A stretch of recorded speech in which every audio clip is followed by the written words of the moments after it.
Senhoras e senhores, boa tarde. Sejam todas e todos bem-vindos à terceira mesa redonda Gestão e Governança sobre a ótica do GISTM, Compartilhamento de Boas Práticas. Eu sou a Natália Gomide, gerente de desenvolvimento de negócios do Consulado Britânico em Belo Horizonte, e serei a responsável por conduzir este evento. O webinar conta com tradução simultânea, e para acessar o idioma desejado, selecione a opção na barra inferior chamada Interpretation no seu aplicativo do Zoom.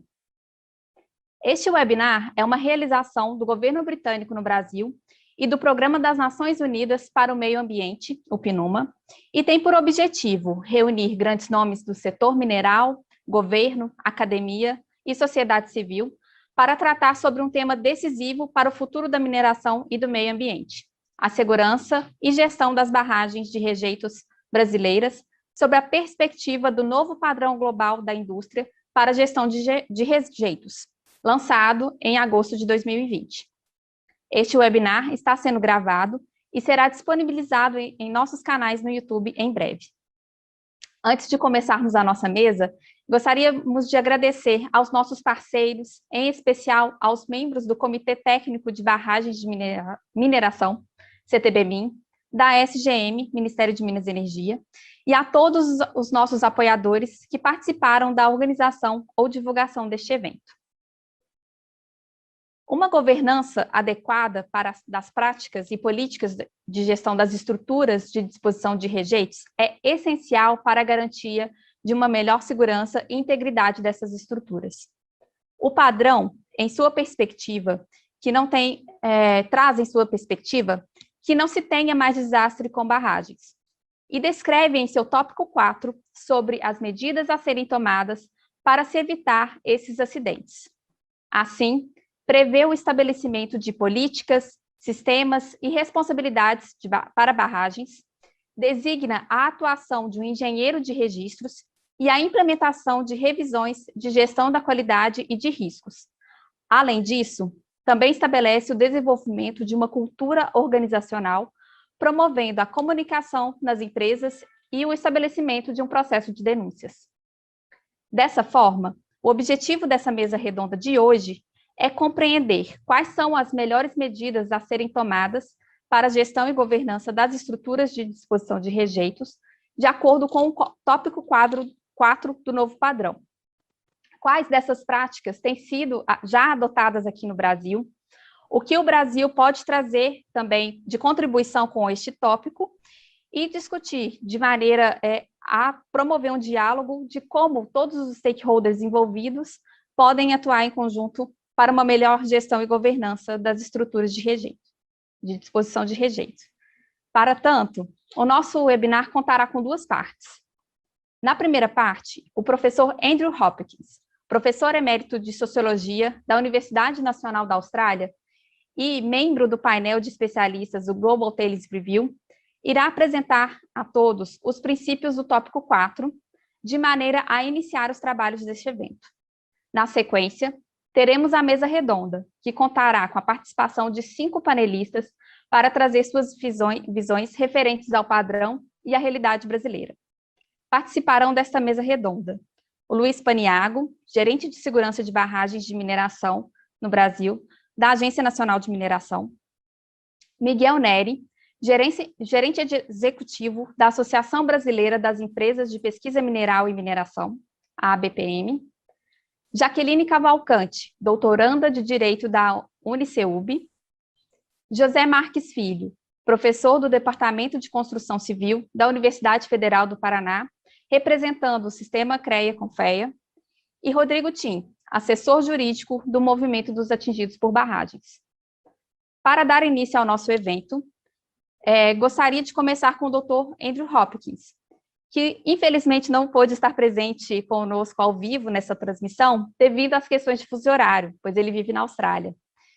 E ele vai apresentar em vídeo os princípios do novo padrão. Andrew foi uma testemunha especializada na Comissão Real da explosão da fábrica de gás Exxon em 1998, perto de Melbourne, Ele foi consultor do Conselho de Segurança Química dos Estados Unidos em sua investigação do desastre da refinaria BP, Texas City, em 2005, e também em sua investigação sobre o derramamento de petróleo da BP, Gulf of Mexico, em 2010. Ele escreveu livros sobre esses acidentes, com mais de 100 mil cópias vendidas.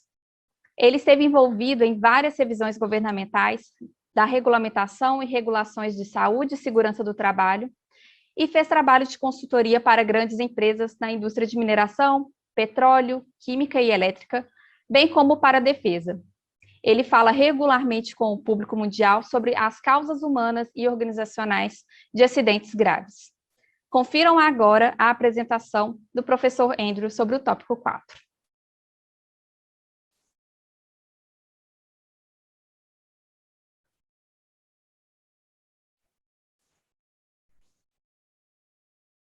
I'm going to introduce the principles in topic 4 of the global standard.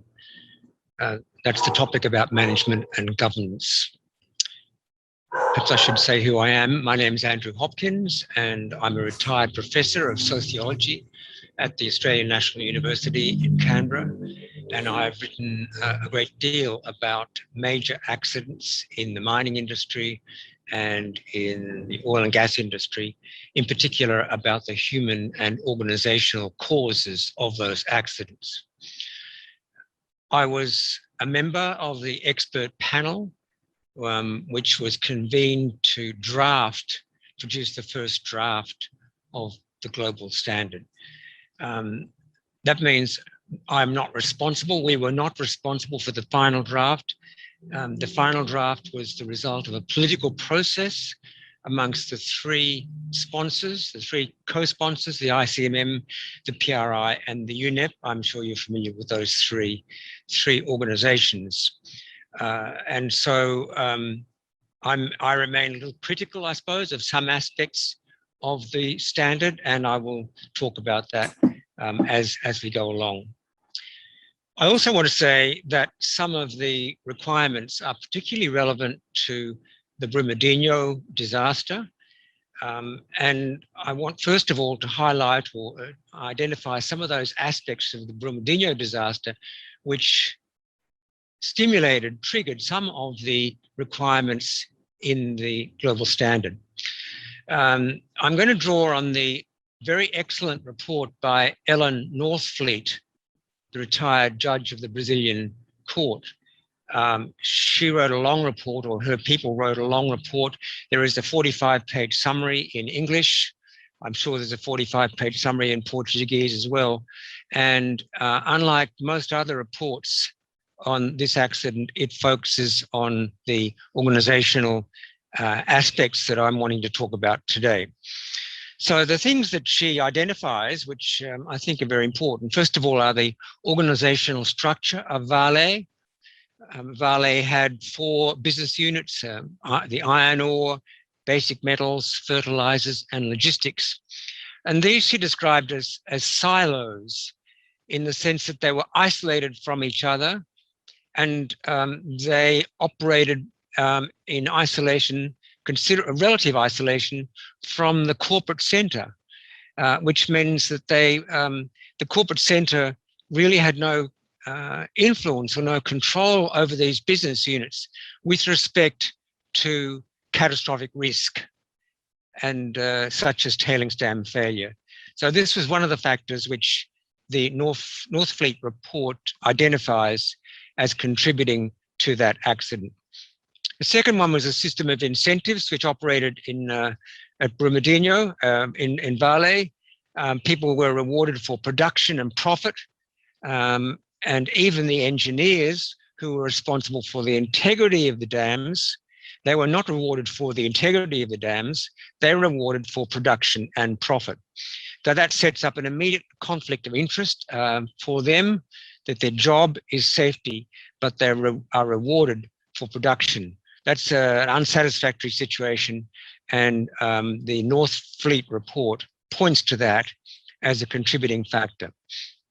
And the third thing that the report identifies that we in the expert panel picked up on was the role of independent consultants and who are hired to do safety reviews, and the importance of avoiding any conflict of interest, by which I mean that some of these consultants sometimes were tempted to give, to moderate their negative findings, to, I suppose, to weaken those negative findings in order to ensure that they would get the next contract with the company. So these are some of the things which the Northfleet report identifies.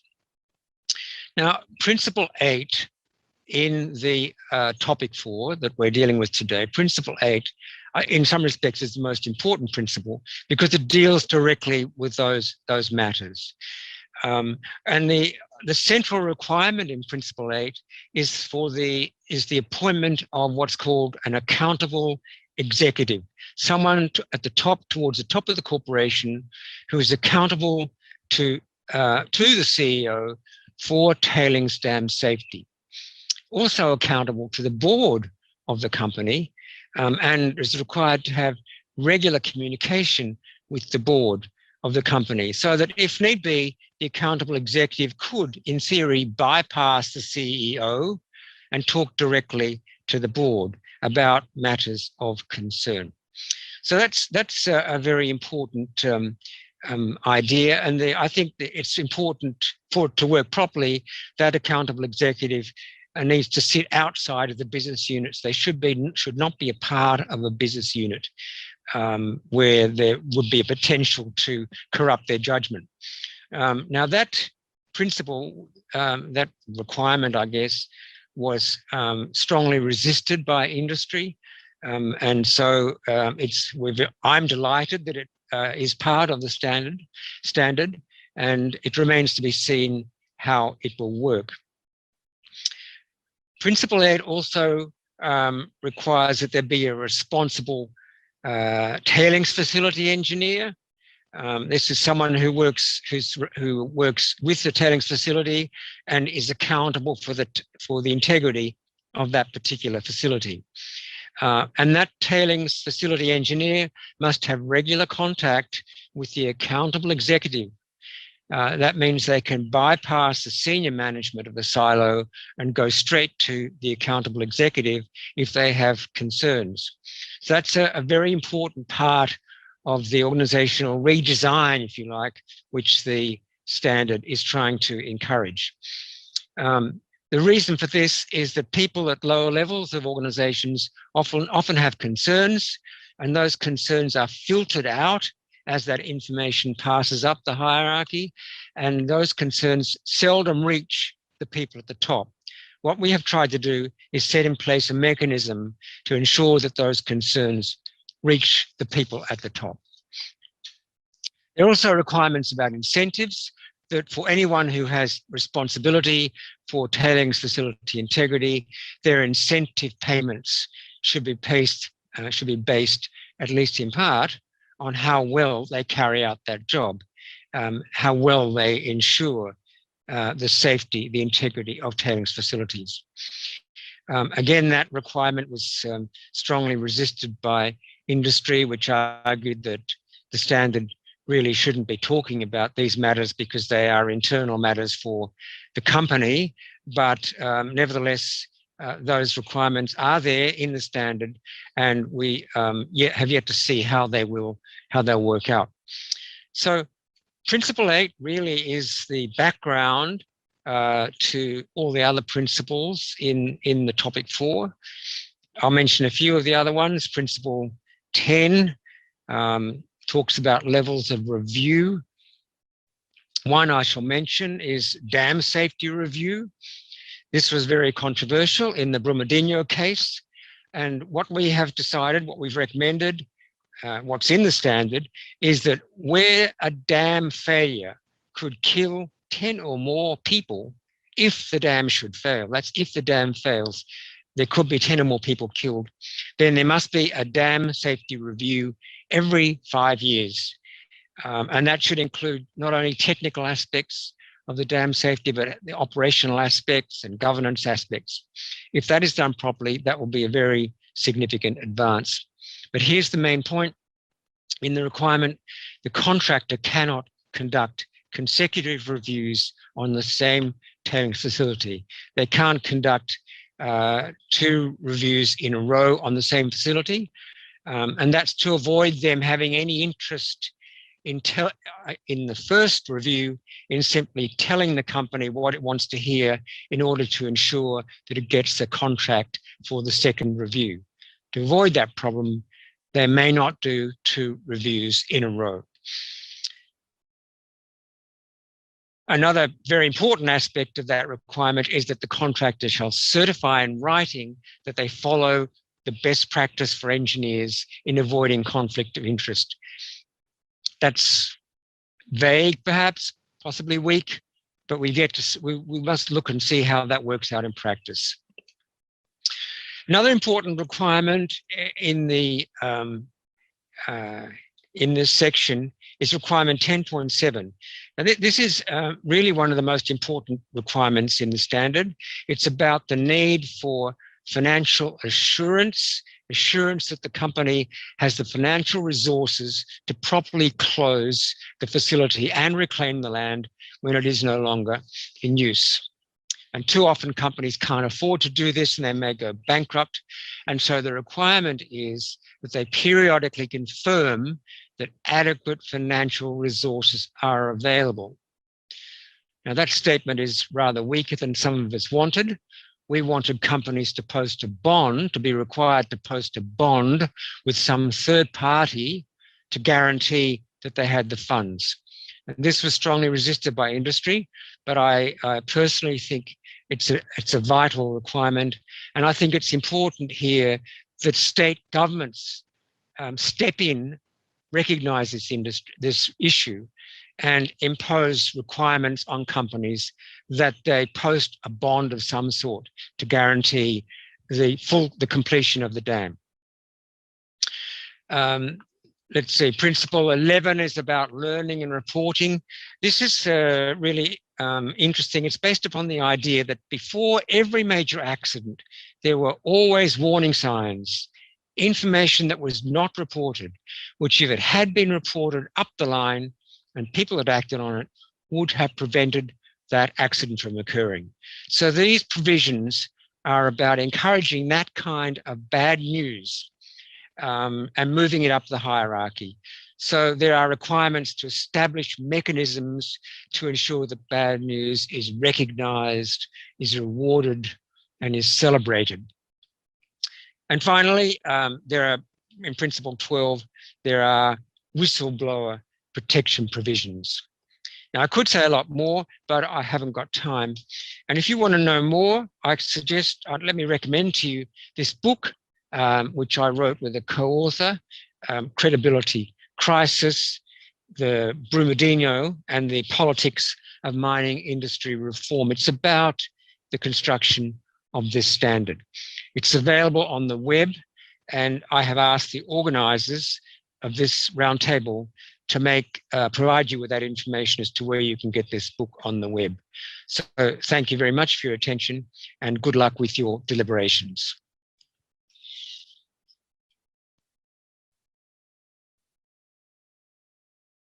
Bom, agradeço muito ao professor Andrew por esse vídeo, né, por ter mandado esse vídeo e ter explicado um pouco mais sobre o tópico 4 do padrão a toda a nossa audiência. E gostaria de lembrar a vocês que acompanham a transmissão ao vivo que vocês poderão fazer as perguntas no chat do Zoom, que aparece ao lado direito da tela de transmissão. Os palestrantes irão responder na medida do possível durante o debate, tá bom?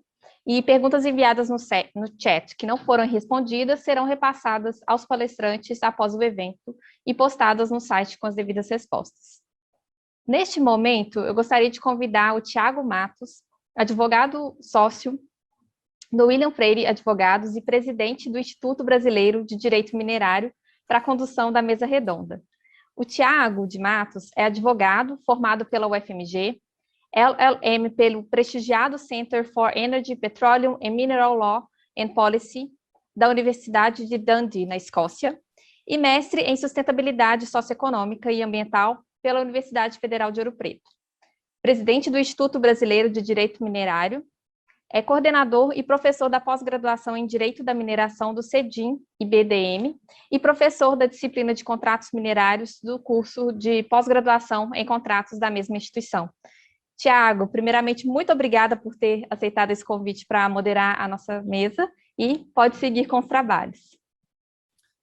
Boa tarde, Natália, demais participantes. Eu que agradeço muito pelo convite do Consulado Britânico, e isso direciono para você, da sua pessoa, Natália, do Lucas, claro, mas agradeço novamente essa possibilidade de moderar o debate com um grupo tão qualificado, tá? Então, estendo esse agradecimento a todos os outros participantes e os outros apoiadores para que o evento pudesse sair, né? Já estamos mais um evento que discute o padrão, como a gente chama, não é o primeiro, espero que não seja o último. Há muitos assuntos interessantes relativos ao tema para serem debatidos, e a gente está diante dos assuntos mais relevantes para o futuro da indústria mineral no mundo como um todo, especialmente no Brasil.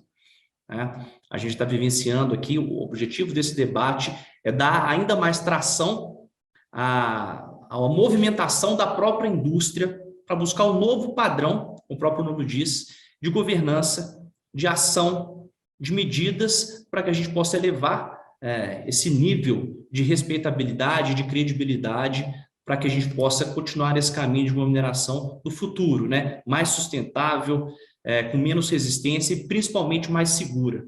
Daí a razão de a gente precisar debater todos esses itens que estão na pauta de hoje, tá? Então, sem mais delongas aqui, eu queria convidar, né, os panelistas de hoje, tá? Que só indicar um pouco da dinâmica, né? Vou chamar os panelistas.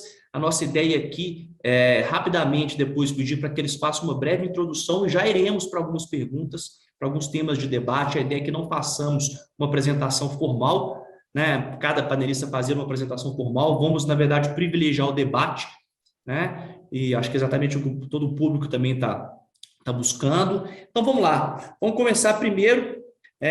Nosso primeiro panelista, Luiz Paniago Neves, né? Gerente de segurança de barragens de mineração da Agência Nacional de Mineração. Além disso, mestre em Geologia Econômica e Prospecção pela Universidade de Brasília, especialista em segurança de barragens, Engenharia Geotécnica pela Federal da Bahia e pós-graduando em Geotecnia e Engenharia pela Universidade Católica de Minas Gerais. Atualmente, né, ocupa o cargo de Gerente de Segurança de Barragens de Mineração do Brasil na agência desde 2018, e antes disso é especialista em recursos minerais desde 2010. Boa tarde, Paniago, satisfação de ter aqui no evento. Tá? Outro panelista, Miguel Antônio Cedras Neri, né, gerente executivo da BPM, engenheiro de Minas pela Federal da Bahia, doutor e mestre em Geociências pela Unicamp, na área de Administração e Política de Recursos Minerais. Tem 35 anos de experiência de carreira no então DNPM, depois da Agência Nacional de Mineração, experiência em avaliação de jazidas, análise de projetos de mineração, economia mineral, regulação da mineração e política industrial. Foi diretor-geral do DNPM, professor do Instituto de Geociências da Universidade Federal da Bahia, diretor executivo da Agência Brasileira de Desenvolvimento Industrial e atualmente é o gerente executivo da BPM e CEO da Mine, Projetos e Consultoria, além de ser profissional registrado qualificado da diretoria da CBRR. Tá? Boa tarde também, Miguel, uma satisfação vê-lo aqui. Vamos ter também a participação da Jaqueline Cavalcante, que é doutoranda em Direito pela Unicelb, doutora e mestre pelo Direito Constitucional e auditora da Controladoria Geral da União, onde se aposentou recentemente. Possui experiência profissional em auditoria, fiscalização, ouvidoria e avaliação de sistemas de compliance empresarial, e ainda certificação pela Trace Anti-Bribery Specialist Accreditation. Boa tarde, Jaqueline, uma satisfação tê-la aqui no grupo também. Professor José Marques Filho, que é professor do Departamento de Construção Civil da Universidade Federal do Paraná, representando o CREA, do sistema Confeia aqui, é doutor em Engenharia Civil, professor da Universidade Federal do Paraná, trabalha com consultoria em projetos de estruturas de grande porte e segurança de barragens, bem como desenvolve técnicas de inspeção, monitoramento e intervenção em barragens e seus órgãos complementares. É docente, orientador do programa de pós-graduação em Engenharia Civil da Universidade Federal do Paraná, com inúmeros orientandos de mestrado e doutorado em suas áreas de expertise, e desenvolveu trabalhos para questões de segurança de barragens no Confeia, e hoje nucleia a Comissão de Normalização de Barragens da ABNT. Também é conselheiro do Instituto Brasileiro de Concreto, Comitê Brasileiro de Barragens, onde também coordena a Comissão de Uso de Concreto em Barragens, representante do Brasil no International Commission on Large Dams. Uma satisfação tê-lo aqui também, professor. Boa tarde para o senhor. Tá? E por último, temos o Rodrigo Tim, assessor jurídico do Movimento dos Atingidos por Barragens. Ele é bacharel em Direito da Universidade Federal de Santa Catarina, inscrito nos quadros da advocacia da OAB de Santa Catarina e articulador estadual do RENAP, Rede Nacional de Advogados Populares, membro da coordenação do MAB. Boa tarde também, Rodrigo. Uma satisfação tê-lo aqui. Pessoal, então, na ordem de que eu fiz a apresentação, eu passo a palavra, brevemente, 1 minuto, para cada um de vocês, né, complementar a minha apresentação, se não tiver sido completa. Fica à vontade para dar as boas-vindas. Rapidamente a gente inicia o debate. Começando aqui com o Paniago. Boa tarde, Paniago. Boa tarde, Thiago. Boa tarde a todos os demais painelistas, meus colegas, né, Zé Marques, o Miguel, meu amigo Miguel, o Rodrigo, Jaqueline. E agradecer, né, a Embaixada da Inglaterra por esse evento, mais um evento muito importante, né, debatendo um assunto muito atual, né, que são esses padrões que vêm a agregar os normativos que já existem, né, são realmente nortes. A gente fica feliz de ver que os normativos da ANM seguem bastante os padrões que estão sendo colocados hoje, né, no mercado. Então, a gente está em processo de elaboração de novo normativo e é bom saber que a gente tem esse como um dos nortes para o nosso novo normativo, né? Sempre seguindo a questão da transparência, de várias barreiras, né, para a gente poder ter uma transparência e uma efetividade nos trabalhos técnicos de segurança de barragem. E vem também as questões de melhorias, como engenheiro de registro, um cadastro nacional de profissionais em segurança de barragem. Então, acho que o evento de hoje vai ser muito salutar para a gente poder discutir com a área técnica e com diversos colegas e com todos envolvidos no tema. Mais uma vez, obrigado pelo convite. A ANM está sempre disposta a colaborar. Obrigado, Paniago. Passa a palavra para o Miguel. Miguel, fica à vontade de fazer as suas considerações iniciais. Miguel, acredito que você esteja no mudo. Obrigado, Resolvido. Thiago. Obrigado. Boa tarde a todos. Antes de mais nada, agradecer o convite ao Consulado Britânico, à pessoa de Natália, cumprimentar todos os integrantes da mesa, dizer da minha satisfação em estar aqui. Na verdade, esse tema é um tema que é caro para mim. Desde quando eu dava aula na Federal da Bahia, eu já dizia que barragem é um organismo vivo para os meus alunos, que é algo que deveria ser tratado com muito cuidado. E, na verdade, a Lei 12334 de 2010, ela foi sancionada e foi discutida na época em que eu estava como diretor-geral do DNPM. Então, fizemos toda essa discussão no bojo dentro do governo, quando eu estava como diretor-geral. E, para minha surpresa, estive dando uma olhada na lei, qual não foi a minha surpresa de fato, com o advento da Lei 14.066, a lei sofreu 41 alterações, ou seja, significa dizer que o alinhamento que o país buscou ter recentemente, eu diria, muito buscando algo próximo ao padrão global da indústria para a gestão de rejeitos, hoje a gente já tem algo muito próximo ao que a gente vai estar discutindo aqui em termos de governança. Então, isso para mim é algo significativo. Então, eu acho que é a nossa... Não vou me antecipar aqui a discussão, fica aqui, portanto, essa primeira levantada de bola para a nossa discussão aqui. Tá? Obrigado, Thiago. Cumprimento a todos. Muitíssimo obrigado, Miguel. Passando a palavra, então, passa a palavra para Jaqueline. Boa tarde, Jaqueline. Satisfação tê-la aqui. Fica à vontade para suas considerações iniciais. Ok, boa tarde a todos, gente. A satisfação é minha. Vou me apresentar aqui contando uma historinha muito breve sobre como me envolvi nesse tema, porque a minha posição aqui é a posição mais instigante possível, a de estudiosa do tema, né? Cheguei na universidade para fazer um doutorado com um tema sobre prevenção da corrupção, que tinha tudo a ver com o órgão em que eu trabalhava, que é a CGU. Só que, ao fazer um trabalho sobre o desastre de Mariana, aquilo me tocou de forma consistente.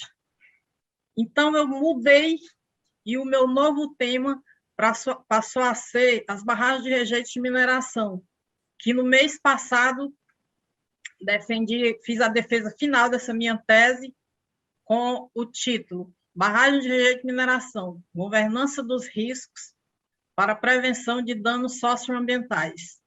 Então, a possibilidade, a oportunidade de participar aqui desse evento, o que eu agradeço ao governo britânico, da pessoa da Natália, parabenizo, né, o governo britânico e o Programa das Nações Unidas pelo Meio Ambiente, pela promoção desse diálogo que a gente está vivenciando, principalmente porque, para mim, representa um momento de implementação da construção desse meu aprendizado. Como falei, eu ingressei no tema da forma mais imparcial possível, não totalmente parcial, porque tocada pelo desastre de Mariana. Então, assim, diferentemente dos meus colegas painelistas aqui compondo essa mesa, que o currículo fala por si só, eu sou uma curiosa do tema, e uma curiosa sem vícios, sem preconcepções. Então, eu entendo que esse momento, para mim, é muito rico de aprendizagem, exatamente pelo compartilhamento de experiência pelos colegas painelistas. Já peço desculpa por ter me estendido. De forma alguma, Jaqueline, nós que agradecemos, acho que providencial a sua pesquisa aí certamente vai contribuir bastante com o objeto do debate de hoje. Então, já passando a palavra aqui, então, ao professor José Marcos Filho. Professor, fique à vontade, por favor. Em primeiro lugar, boa tarde a todos, boa tarde à audiência. Obrigado, Tiago, aí pela organização muito competente, pelos colegas anteriores que já falaram, né? Eu trabalho com barragens desde a mais tenra idade, desde guri. E guri é coisa do sul, tá, pessoal? Não se irritem, mas é que aqui nós somos assim. E eu diria que este é um momento muito importante, né? Primeiro porque, de fato, o que nós temos no padrão, ele é correto, adequado e ele verifica toda a sequência e trabalha aí com a questão ciclo de vida das barragens, que é uma coisa que a gente acha que tem que colocar em todos os procedimentos, normas e etc. Assim como ele trabalha sempre com análise de riscos, ou seja, um documento moderno, correto, e ele faz uma verificação das discussões que nós temos hoje de gestão.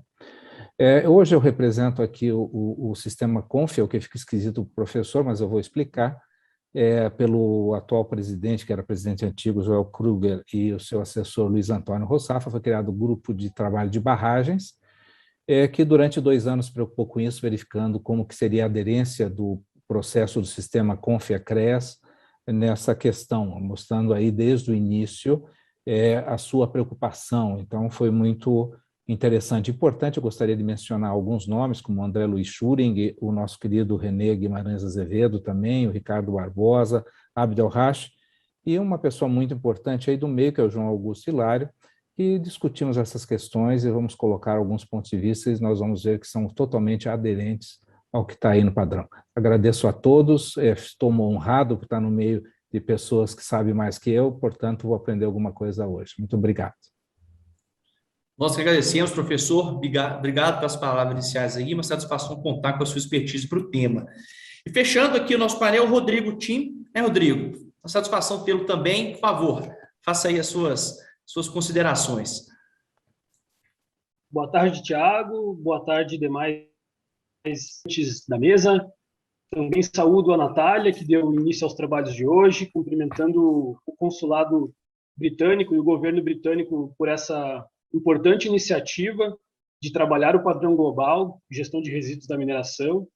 E esperamos, no dia de hoje, então, trazer um pouco da experiência que nós, do Movimento dos Atingidos por Barragens, o MAB, viemos construindo ao longo dos anos com as comunidades atingidas, as demandas, os aprendizados, as experiências que as comunidades atingidas e ameaçadas por barragens sofrem e quais são as demandas e os desafios para avançar em termos de segurança dessas comunidades, em termos de justiça socioambiental dessas comunidades, no sentido que os crimes de Mariana e Brumadinho não voltem a ocorrer e também para que possamos garantir mais segurança às comunidades que vivem acerca dessas barragens. Então, já participamos da primeira e da segunda rodada dessa iniciativa de discussão do padrão global. Esperamos que seja mais uma mesa bastante produtiva e nós do MAB temos a agradecer de estar presente aqui com todos esses colegas de mesa, também dialogando e no intuito de qualificar esse padrão global que está sendo discutido. Muito obrigado e estamos à disposição. Excelente, Rodrigo. Obrigado pela apresentação. Então, pessoal, já movimentando então para o nosso debate, né, a gente começa destacando o que nos parece óbvio e muito relevante nesse debate, que é a pluralidade, né, dos envolvidos, não só no que representa na sua vida profissional, mas também sua formação técnica. Então, a gente está diante de um tema que, né, desafia a interpretação em vários setores profissionais. Então, temos aqui pessoas com formação técnica, jurídica, de gestão, de governança. Então, assim, a gente está num dos tópicos, lembrando, né, que quando a gente fala do padrão, a gente está falando de um documento que tem uma série de capítulos que estão sendo estudados individualmente, e hoje a gente tem essa função de tratar de um desses tópicos, né? Tópico 4, que fala especialmente de alguns temas que certamente envolvem a expertise de todos que estão aqui hoje.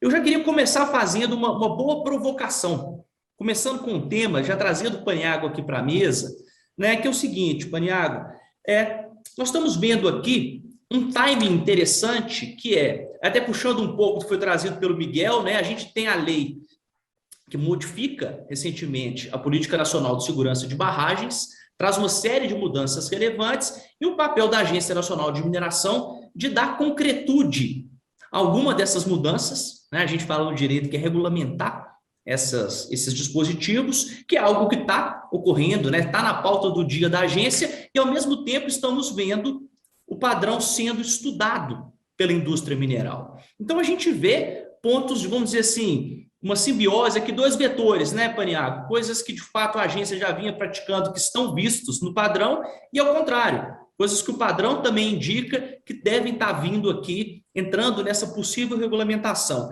Eu queria que, antes da gente entrar em algum ponto mais específico, mas ouvir um pouco de você, desse timing, como que o padrão influencia, né, nesse estudo, nessa proposta de texto que está vindo para essa resolução da agência, de forma a equilibrar novas obrigações, saindo de algo feito pela indústria e indo para a prática no aspecto normativo. Beleza, Tiago. É um excelente início de discussão, né, Tiago? A lei, né, a gente tem aí, depois de 10 anos de publicação e promulgação da 12334, veio a 14066, que estava em discussão desde de fundão, né, algumas alterações necessárias, e com o ocorrido, né, eu não digo que é um acidente, com o ocorrido, né, com o desastre lá de Brumadinho, algumas discussões foram colocadas, né? A gente fica muito satisfeito em saber que a gente está no sentido certo, como eu comentei, né? Um dos itens importantes, eu diria, é a questão de colocar o vídeo, né, monitoramento na estrutura. Sem aquele vídeo que é horroroso de se ver, mas para a equipe técnica, né, para a sociedade técnica, foi muito importante que a gente conseguiu entender como é que é a dinâmica de uma ruptura por liquefação. E a gente viu que não dá para conviver com isso mais em estruturas com potencial alto, barra extremo. Então, a decisão de governo foi retirada, eu entendo que foi uma decisão correta e assertiva, então a gente vê que as evoluções normativas estão indo no sentido certo. O time da entrada dos padrões, Tiago, assim, a gente anda discutindo bastante com o Lucas, com a Natália desde sempre, e ele veio num momento muito propício de discussão pré-evento e pós-evento. Então, a gente consegue ver que o que a gente normatizou, né, claro que eu vou falar bem dos meus filhos, né, da minha agência, do que a gente trabalhou há vários anos, né, desde a época do Miguel. Os nossos normativos costumam ser muito grossos, né, mas não é grosso elefante branco, é um grosso útil, um grosso que traz conteúdo e traz harmonia para que a coisa aconteça. Eu entendo que a lei tem que ter uma certa finura, e aí os normativos têm que ter uma certa espessura em conteúdo. A gente não pode também colocar uma listel aí para ninguém ler, ou então ler e não entender nada. Então, a gente sempre foi no sentido de dar transparência, tanto é que nós temos o SIGBM, que traz todas as informações que vão ao público, quase tudo que tem no SIGBM interno nosso, a gente passa para o SIGBM público, de domínio público, de todo mundo pode acessar, né? Todo mundo conhece a ferramenta, e todos os órgãos de controle que existem, que nos pedem acesso ao SIGBM interno, têm acesso. Então, como eu costumo dizer, para mim, segurança de barragem não existe a pergunta sigilo, todas as informações têm que ser públicas, então é isso que a gente faz, Tanto é que a gente está pensando já em colocar, pensando não, já está no nossa minuta de novo normativo, publicizar os mapas de inundação. Eu acho que esse é um ganho muito importante, né? Eu, por exemplo, moro aqui em Brasília, perto da barragem do Paranoá. Um dia eu fui numa cachoeira que fica logo adiante da barragem e me perguntei, eu estou nas asas ou não estou? Essa pergunta eu não posso ter, eu tenho que saber essa informação, para onde eu vou se der alguma coisa. Então, essas evoluções no sentido de salvaguardar a população e também o meio ambiente são muito importantes. Eu digo para a minha equipe que, após a conclusão de que barragem montante não pode mais existir, a gente está numa fase de estremecimento, né? A gente está numa fase de sobreelevação do risco para poder tirar o problema. Não é simplesmente no computador você seleciona a barragem e clica de alerta. Não, não é bem assim. A barragem é muito mais complexo que isso. Para fazer isso, a gente tem que ter alguma segurança, algumas garantias, né? A gente colocou isso na resolução 13, e o mais importante é, tire as pessoas que estão jusante, né? O meio ambiente também é muito importante, mas as pessoas foram salvaguardadas. Então, são evoluções que a gente vê nos nossos normativos. Então, a questão de revisão periódica, a gente está implementando também o Engineer of Records, aqui vai ser o EDR, né? Tem que passar para o português, né? A questão do Cadastro Nacional Técnico de pessoas que trabalham com barragens, isso é muito importante, né? A gente vê em empresas grandes, né, barragens com pessoas muito bem graduadas para poder trabalhar no tema. Já em outras estruturas, em barragens menores, em empreendimentos minerais menores, isso não acontece. Isso é um gargalo que a gente tinha com nossa nova propositura de graduação de pessoas que podem trabalhar no tema. A gente vai conseguir ter um ganho muito grande para a sociedade, né? Nosso artigo 64/65 da nossa minuta. Então, eu entendo, Tiago, assim, resumindo, que você tem que me cortar, tá? Porque você viu que eu falo demais. Assim, os nossos normativos vão sempre no sentido de dar publicidade, de criar barreiras para que não aconteçam mais acidentes. Existe a estatística de que 4 acidentes ocorrem, né, por ano ou a cada 2 anos, de acordo com, né, qual o normativo que você está vendo. A gente não quer que ocorra nem incidentes, quiçá acidentes aqui no Brasil, né? Sabe que isso é muito difícil, em alguns casos existem informações que a gente acaba que não recebe, a gente vê isso em vistoria, então a gente tem que estar sempre com a bota suja indo a campo, né? A gente acabou de atender as 200 barragens dentro da CP, das nossas vistorias, apesar da pandemia. A gente vistoriou mais de 200 barragens no ano passado, esse ano quase 100, então a gente não para, apesar dos pesares. Então, a gente está sempre no sentido de dar publicidade, de buscar barreiras para que não ocorram mais os acidentes, e incrementando sempre coisas novas que a gente vê em campo e que os normativos e esses guias de boas práticas que vêm do mundo nos permitem analisar e colocar em prática aqui no Brasil. Excelente, Paniago. Eu vou voltar a você depois para a gente falar da questão de transparência, que é um tema, esse não tem condição da gente falar de gestão e de governança sem falar de transparência, nós vamos voltar, mas eu quero puxar um item que você já mencionou, que é o engenheiro de registro, e isso fazer a ponte para o professor Zé Marques, né? Que a gente está vendo, né, como o próprio Paniago citou, nas propostas de normativos, essa figura, e o padrão também traz essa figura, né, professor? Eu queria que o senhor rapidamente pudesse nos explicar o que é essa figura do engenheiro de registro dentro dessa ideia de você ter atores técnicos dentro desse processo de gestão de barragem, né? E como é que você vê o Brasil, o CREA, em relação a preparado para essa figura? Essa é uma figura que já existe, que está pronta para poder atender o que se espera, como visto no padrão e também no normativo, professor? Queria te ouvir um pouco sobre isso. Obrigado pela pergunta, parabéns, Paniago, muito boa sua resposta, e parabéns a você que fez uma pergunta muito boa, né? Como eu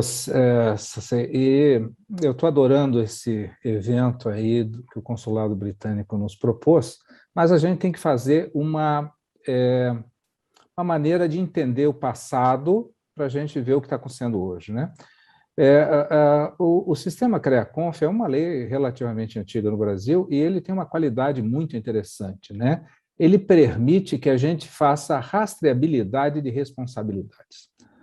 Quando a gente trabalha com o padrão é uma coisa muito legal, porque ele fornece a real responsabilidade a cada um, trabalha com coisas desde critérios, aí ela trabalha com a questão de como fazer bem os projetos, bem a implementação, todo o sistema de gestão, tanto da questão segurança como um todo, baseado sempre em análise de risco, com revisões constantes, assim como um sistema de gestão da questão que eu considero importante e relevante, que é a questão ambiental e social, né? Então, você tem aí uma sequência no tempo bastante grande, se há de convir comigo, né? E eu entendo que uma barragem é um negócio tão complexo que você não pode dizer que isso represente uma entidade. Porque o CREA ele é feito para ver responsabilidade técnica, né? Quem que é responsável por aquilo? Então, como foi pensado nas últimas reuniões? Primeiro, você tem que ter um sistema mínimo, uma quantidade mínima, porque isso daqui é tudo multidisciplinar. Eu não consigo enxergar uma segurança de barragem sem um geólogo junto, não é isso? Sem um geotécnico, um engenheiro de minas. Nós temos uma série de pessoas e o processo é multidisciplinar. Eu acho muito arrogante aquele engenheiro que fala, eu faço. Não, peraí, não é eu que faço. Nós dependemos de um monte de gente, inclusive dos nossos técnicos que estão lá. Então, todo este procedimento hoje está sendo pensado e foi criada uma matriz de como as ARTs elas podem ser feitas para atingir o objetivo em todas as fases. Por exemplo, eu tenho que fazer os levantamentos iniciais. O que eu preciso para os levantamentos iniciais, minimamente, de eu ter estruturado isso? Porque o CREA não fiscaliza. O CREA, na realidade, ele indica que tem que ter uma pessoa responsável, não é isso? E pode trabalhar junto com as agências, né? Eu não sou do sistema CREA-Confia, tá? Eu fui chamado como consultor, né? E consultor é bom porque a gente pode dar palpite, é uma maravilha, né? Mas o que está sendo feito é o seguinte, durante toda esta fase tem que ter o responsável. E não pode ter lacuna, e o responsável não pode ser o gestor. O responsável tem que ser realmente o técnico que está lá vendo isso, e isso será fiscalizado. Cara crachá, quem que é aí? Quem é o sujeito que está no dia a dia? Porque segurança de barragem não é fazer um relatório. Isso é uma bobagem. Segurança de barragem é um projeto contínuo. E já está sendo testado aí no CREA de Goiás, um negócio muito interessante, que é para as barragens, o que a gente chama de livro de ordem. O cara todo dia dizer o que está fazendo, para ter certeza da continuidade do processo. Eu não sei muito assim no sistema que a gente vê da ANM, a gente vê muito nas barras de água, às vezes os caras fazem isso esporadicamente. Fiz um relatório aqui, passa um tempo, fiz um relatório aqui. Não é assim, segurança de barragens é uma preocupação constante, uma metodologia, exatamente como faz o padrão. Então, com esta nova visão de você ter um grupo de pessoas mínimos para cada questão e o livro de ordem, eu acho que isso começa a resolver. Porque o engenheiro que você está falando, na realidade, pode ser uma empresa, não é isso? Que vai trazer cada um dos expertises necessários. E eles têm que estar lá adequadamente inscritos com a sua responsabilidade técnica e traçabilidade para saber e garantir para a sociedade que aquilo está sendo visto. Eu acho que, em tese, este é o limite do sistema CREA-Confia. Ótimo, professor. Provavelmente a gente deve também tocar nesse tema um pouco mais para frente, eu volto ao senhor, mas já puxo um pouco até do que o Paniagua disse, que o senhor colocou aqui também, e é uma preocupação, para chamar do Miguel aqui para essa conversa, que, como bem colocado, o padrão ele tem uma série de sugestões relevantíssimas, fala bastante sobre gestão, sobre governança, sobre linhas de competência dentro das instituições, de redundâncias necessárias para a gestão. E aí, chamando esse ponto, né, Miguel, eu queria... Dois pontos que eu quero tratar com você, vou ter que começar pelo segundo aqui. Como é que a gente, até pensando assim na estrutura das empresas um pouco menores, né, que talvez não tenham assim tantas, vamos dizer assim, hierarquias de gestão, como é que a gente consegue casar a ideia de um padrão tão completo, com tantas frentes de atuação, para empresas que talvez tenham uma gestão um pouco menor número de pessoas ou número de hierarquias? É possível a gente imaginar alguma coisa que case?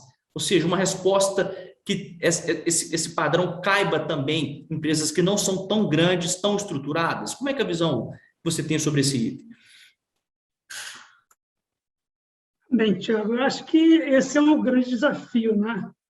O padrão ele veio para ficar e as empresas, sejam elas grandes ou pequenas, vão ter que se adequar a esse padrão. Eu acho que, inclusive, aqui no Brasil, quando nós passamos a ter uma legislação em que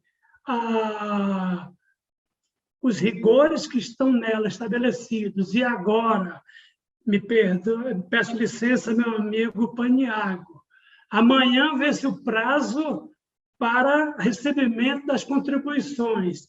Estive acessando a consulta pública da ANM. Então, lá consta de uma minuta de resolução com 93 artigos e estive verificando, até ontem, eram 27 sugestões de contribuições a esses 93 artigos e sei que ainda vão vir pelo menos mais 5 que sejam do meu conhecimento. Tá? Ou seja, é um nível de complexidade muito grande e, seguramente, o conjunto desses dispositivos legais ou infralegais que estão vindo por resolução, vão ter que atender ao envolver indistintamente o pequeno, o médio e o grande. Então, seguramente, o nível de organização de uma pequena empresa não é o mesmo de uma grande empresa, em que você tem uma estrutura organizacional maior. Mas, seguramente, mesmo a pequena empresa, ela terá que fazer a capacitação, terá que orientar os seus trabalhadores, terá que estabelecer uma relação de governança e de ASG com a comunidade, tá? Da mesma forma que a grande. Se a barragem dela é pequena, se a barragem dela traz isso, ela vai ter que estabelecer, seja com os trabalhadores, seja com a comunidade, um processo de alerta, de capacitação, de treinamento, igual, evidentemente, com o nível de risco ou de problemas que a barragem dela possa vir a trazer. Agora, concretamente, o conjunto dos aspectos que envolve esse tipo de uma barragem pequena, nem de longe, seguramente, chega a ser o nível de uma barragem, uma escala de produção extremamente maior. Então, eu diria que a empresa ela vai ter que se adaptar por conta de que os padrões, eles terminam sendo e terão que ser tratados indistintamente. Ou seja, se a gente pega o preâmbulo do próprio padrão, ele está dito lá, o objetivo geral do preâmbulo é exatamente evitar que haja dano, seja as pessoas, seja o meio ambiente. Devemos entender que esse objetivo ele permeia todos os tópicos do padrão e permeia todos os princípios do padrão. E, concretamente, devemos entender que em cada princípio desse deve estar subentendido, independentemente de quem seja o executor, que deverá estar sendo atendido, seja trabalhador, seja comunidade, que esteja no entorno, teremos que ter, como gestores, como atores, o cuidado com as pessoas que estão envolvidas e com o meio ambiente que está afetado. Tá? Eu acho que essa que é a grande questão, que é a novidade que traz o padrão. Ou seja, barragem, eu já disse na primeira fala, não é assunto novo, mas a gestão e a governança, ela passa a ser nova, e esse nível de responsabilidade, e esse nível de responsabilização precisa ser, de fato, ser tratado com a devida seriedade. Excelente, Miguel. E aí, já passando a palavra para a Jaqueline, mas fazendo uma ponte com o que você disse, né? Vários setores da economia já enfrentaram discussões semelhantes, como, por exemplo, na necessidade de adoção de programas de compliance dentro das empresas. Então, você tem empresas imensas que têm um sistema de compliance extremamente robusto e detalhado, mas você tem empresas menores também, que também estão sujeitas a regras de compliance, muitas vezes porque atuam junto ao serviço público, né, ao poder público, e precisam ter regras muito claras. E aí, já chamando a Jaqueline, eu não sei se foi a própria CGU, mas acredito que tenha sido, já inclusive alguns órgãos de governo chegaram a minutar alguns manuais de boas práticas para gerar condutas de compliance para pequenas e médias empresas, mostrando que não é um bicho de 7 cabeças, claro que você tem que fazer as adaptações necessárias. E aí, puxando esse ponto para o padrão, né, como o padrão fala em princípios, é natural que quando a gente imagine isso sendo aplicado em pequenas e médias empresas, o formato de execução possa ser simplificado, desde que eventualmente a gente imagine que o princípio esteja sendo contribuído, né, seja observado. E aí, Jaqueline, pensando aqui já um pouco na nossa formação jurídica, né, quando a gente fala de padrão, a gente está falando de um documento feito a muitas mãos, né, por várias entidades internacionais, com uma proposta daquilo que a gente chama no direito do soft law, né? Ou seja, regras de mercado que induzem determinado comportamento, mas que não necessariamente são regras que precisam ser observadas, porque você não teria sanção se não cumprisse aqueles dispositivos. E aí, nessa linha, qual que é o papel que você enxerga do direito no sentido de conseguir fazer com que esses mecanismos funcionem na prática? O Paniagua já falou que a gente tem uma proximidade de alguns itens, mas é natural que o padrão contenha questões que não necessariamente vão virar lei, em sentido estrito, né? Como é que o direito nos ajuda isso aqui? Ou o direito ele é um limitador, a gente tem que pensar além dele, né? A discussão aqui é complicada, mas eu queria ouvir um pouco, né, inclusive dos seus trabalhos, da sua experiência na auditoria, como é que a gente vê isso? Como cumprir essas normas, muitas das vezes, sendo que elas não são obrigatórias no aspecto normativo, né? Há uma obrigação moral, há uma obrigação fora do ordenamento jurídico que induza esse comportamento? Olha, Tiago, essa pergunta ela é fantástica, porque vai me permitir também passear um pouquinho, além da minha experiência de CGU, na minha tese. Por exemplo, o objetivo do padrão global é atingir impacto zero para as pessoas e para o meio ambiente. Isso é um mero objetivo, mas o que é que vai propiciar que isso seja efetivado? Aí entra o direito, porque para efetivação precisam de normas, precisam de procedimentos, precisa de atos regulatórios. Então, o direito ele tem um papel relevantíssimo na construção das políticas, tanto públicas, no sentido do foco no poder público, quanto na questão das políticas também, se a gente focar na autorregulação, no âmbito da empresa privada. Nesse sentido, eu me alinho com o professor Diogo Coutinho, da USP, que ele diz que o direito é uma ferramenta de política de desenvolvimento. Por quê? Porque possibilita discutir meios a serem empregados para perseguir os objetivos que se definem, que aí, padrão global, né? Dano zero.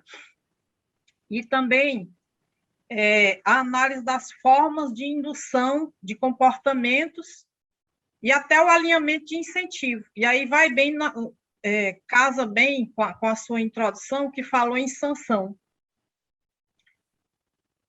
E trazendo um pouquinho aqui para a minha tese, me fazendo entender, o problema de pesquisa que motivou meu estudo foi exatamente, vou ler aqui, em que medida as normas brasileiras sobre gestão de riscos e segurança de barragens de rejeitos minerários e os atores responsáveis pela respectiva execução dialogam com uma proposta de governança dos riscos dessas estruturas e como isso se refletiu no desastre de Mariana e suas consequências.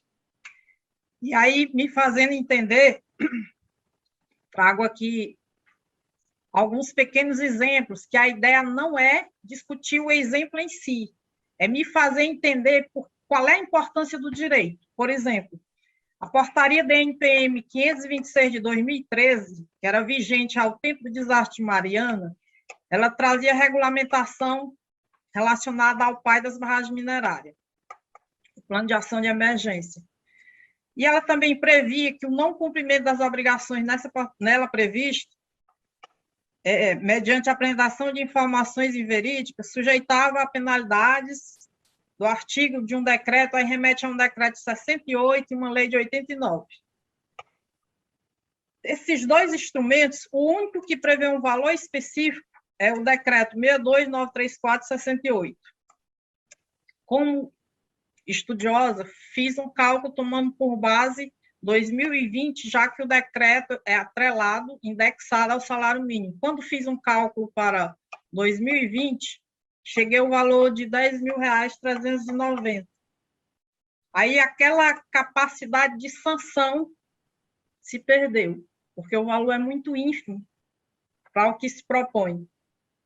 A portaria DNPM 70389 continua vigente, é 2027, 2017 continua vigente, ela revogou essa portaria 526, mas no aspecto das penalidades, ela manteve as mesmas penalidades que se sustentavam num decreto de 68 e numa lei de 89.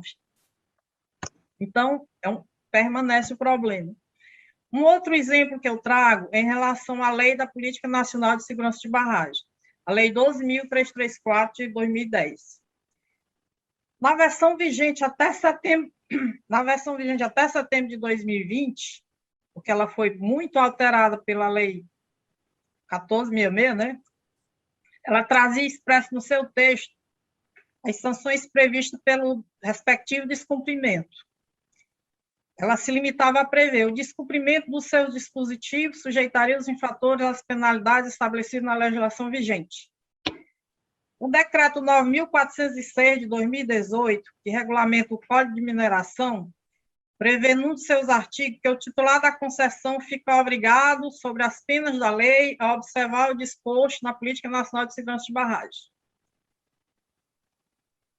A Agência Nacional de Mineração, para dar cumprimento a essa penalidade, ela baixou a Resolução 7 de 2019. Aí essa resolução prevê em seu artigo 10 como sanção pelo descumprimento da Política Nacional de Segurança de Barragem, R$ 3.364,32.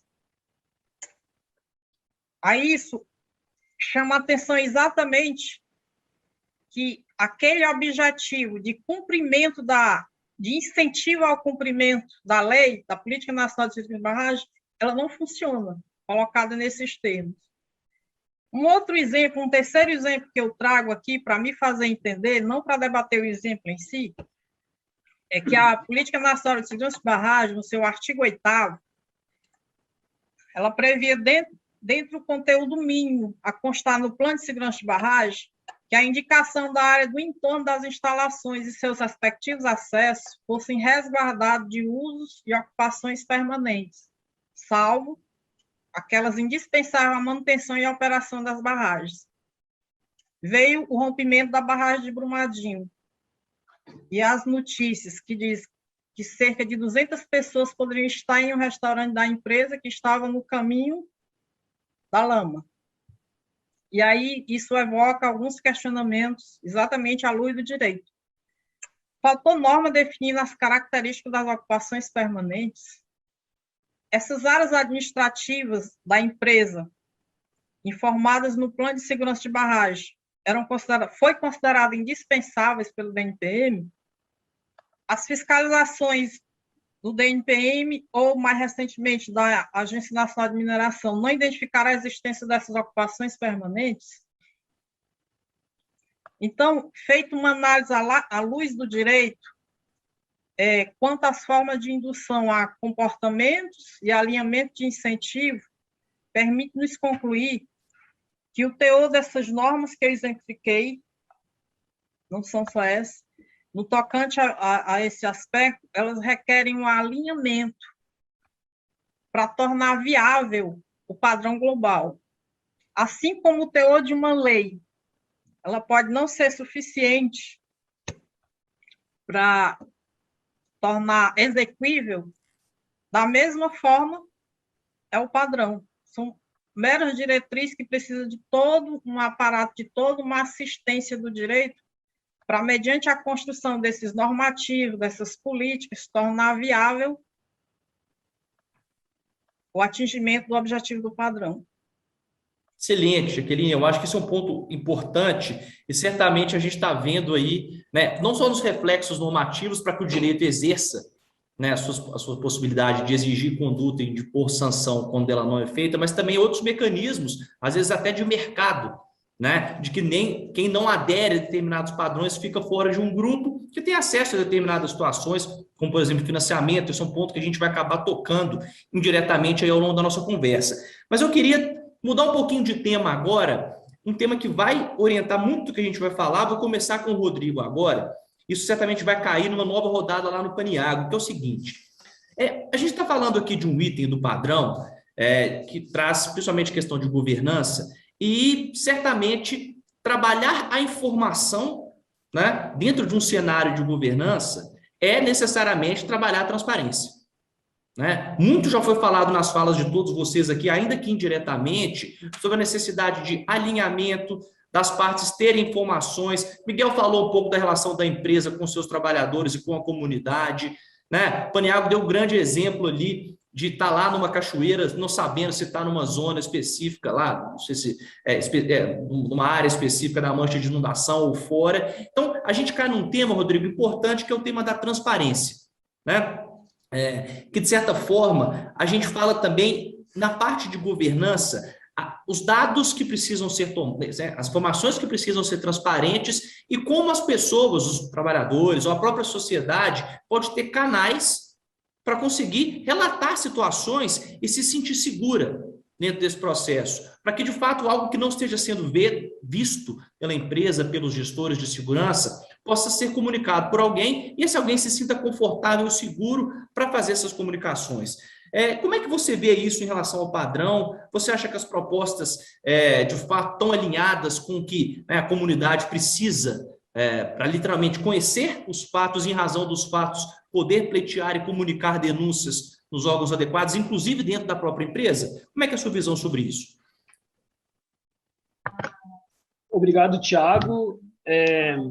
Esse é um tema bastante importante, é um tema bastante delicado também, porque envolve segurança de pessoas, né? Quando a gente discute segurança de barragem, em suma, estamos abordando o tema de segurança de pessoas. A gente costuma dizer que o tema de segurança de barragem ele também o tema da segurança dos atingidos. Então, a transparência ela é fundamental e mais do que a transparência, como você já mencionou, é também haver esses mecanismos e medidas que sejam eficazes de tornar pública, mas também de fazer chegar as informações e as devidas capacitações e treinamentos que quem mora em torno das barragens necessita. Então, a gente vê que o padrão global ele aborda esses temas, isso é um avanço, com certeza avaliamos positivamente a forma que a redação está escrita, contudo, a nossa experiência enquanto movimentos atingidos por barragens, sendo uma entidade da sociedade civil que mobiliza, que organiza esse público atingido por barragem, é que não basta apenas haver um mecanismo, ou seja, não basta apenas publicizar ou deixar pública a informação num site e está pronto, está terminada essa tarefa. A gente costuma dizer que uma forma qualificada de se comunicar e conseguir capacitar os atingidos sobre como gerir, como viver em torno dessas barragens envolve que haja formações e reuniões dentro das estruturas organizativas e associativas que as comunidades já existem. Ou seja, as comunidades já se reúnem para discutir temas coletivos de sua comunidade. Então, que o tema da segurança da barragem também seja um desses temas, né? Como o Paniagua também trouxe no início, né? A gente circula em torno das barragens e não tem informação se estamos diante de uma zona de autossalvamento, zona de salvamento secundário, a gente não sabe, né? E o que aconteceu em Mariana e Brumadinho é uma denúncia disso, exatamente isso, né? Muitas famílias que não sabiam o que estava ocorrendo, qual barragem havia rompido, e também não há informação sobre os municípios ajusantes dessas barragens, de qual impacto que o eventual rompimento vai ocasionar, não só em termos de segurança de ter que fugir daquele local, mas em termos de, se houver um rompimento daquela barragem, o quanto vai afetar os recursos hídricos, o abastecimento humano, os usos que aquela água e a água daqueles rios que são atingidos vai ocasionar diretamente na vida da população daqueles municípios.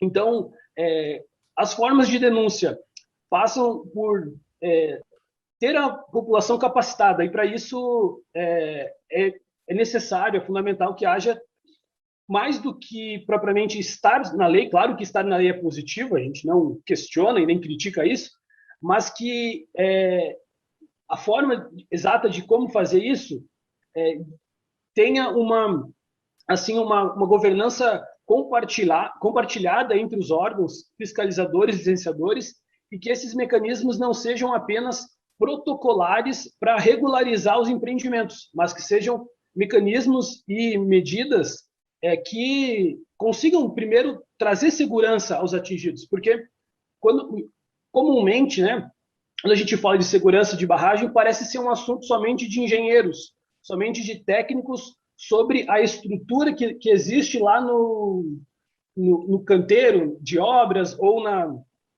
nas áreas minerárias. Mas a gente fala que para ocorrer a satisfação de segurança das populações atingidas ou ameaçadas, depende de essas comunidades estarem munidas das informações necessárias e adequadas para poder conviver com aquilo, saber que estão dentro de uma mancha de inundação, havendo um rompimento, tais sistemas de alarme, de aviso serão acionados, para que lado que as famílias têm que se direcionar.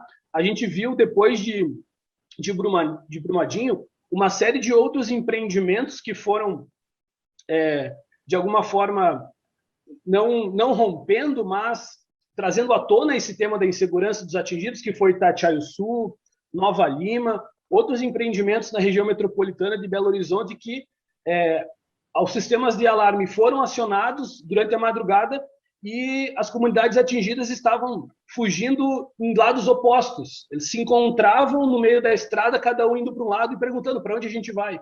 Então, nós vemos com bons olhos a alteração da Lei 12.334 no ano passado.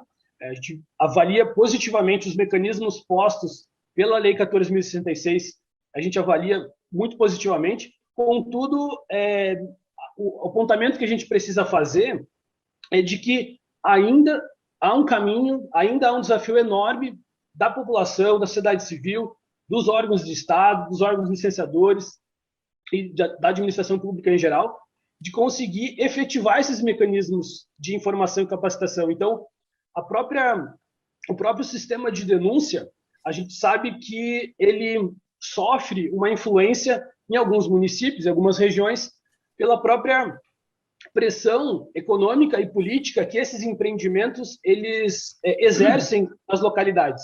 Então, quando a única atividade econômica ou a atividade econômica majoritária daquele local é propriamente a atividade da mineração, fica mais difícil de os denunciantes e atingidos levarem a fim a sua denúncia. Então, ainda há um caminho a se percorrer. Eu acho que o padrão ele trilha parte desse caminho e há outros mecanismos ainda que devem ser acionados, e nós, enquanto movimentos atingidos por barragens, estamos nesse diálogo entre a população e os órgãos do Estado para que ocorra da melhor forma possível. Obrigado, Rodrigo. Eu vou voltar depois desse tema no outro ponto que eu vou trazer para o Miguel, mas já queria puxar um pouco do que você está dizendo aqui, numa fala, um ponto importante com o Paniagua, né? Eu posso falar um pouco na figura de usuário, né? Eu vi o SIGBM nascendo, né? E se desenvolvendo, evoluindo, né? O que a gente chama de SIGBM, esse sistema integrado de gestão de barragens feito pela agência, em que você tem um formato, né? Depois, obviamente, o Paniagua pode dar um pouco mais de detalhes, mas que você vai preenchendo com as várias informações necessárias, e a gente viu aí nos últimos anos o SIGBM abrindo módulos públicos, e a gente está vendo que esse é um ponto de não retorno, né? O plano, né, o padrão, quando ele trata de questões de governança, fala muito sobre essa necessidade de auditorias, de revisões e de informações que tem que levar em consideração a transparência.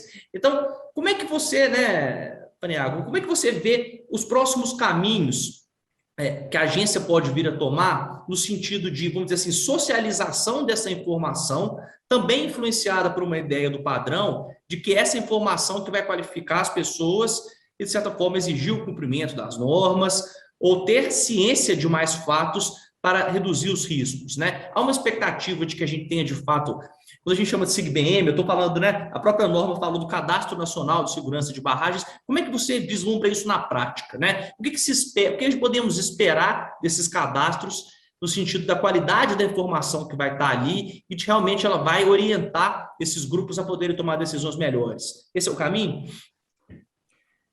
Tiago, de fato é um caminho, como você comentou, é um caminho, eu diria, sem volta, e ainda bem que é um caminho sem volta, né?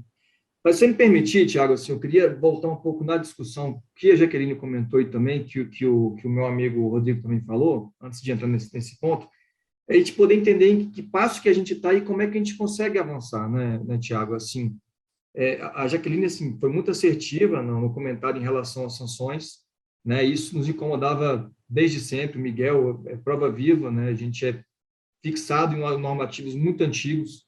Eu até brinco que é normativo de 1900 vovó virgem, mas é a regra, né?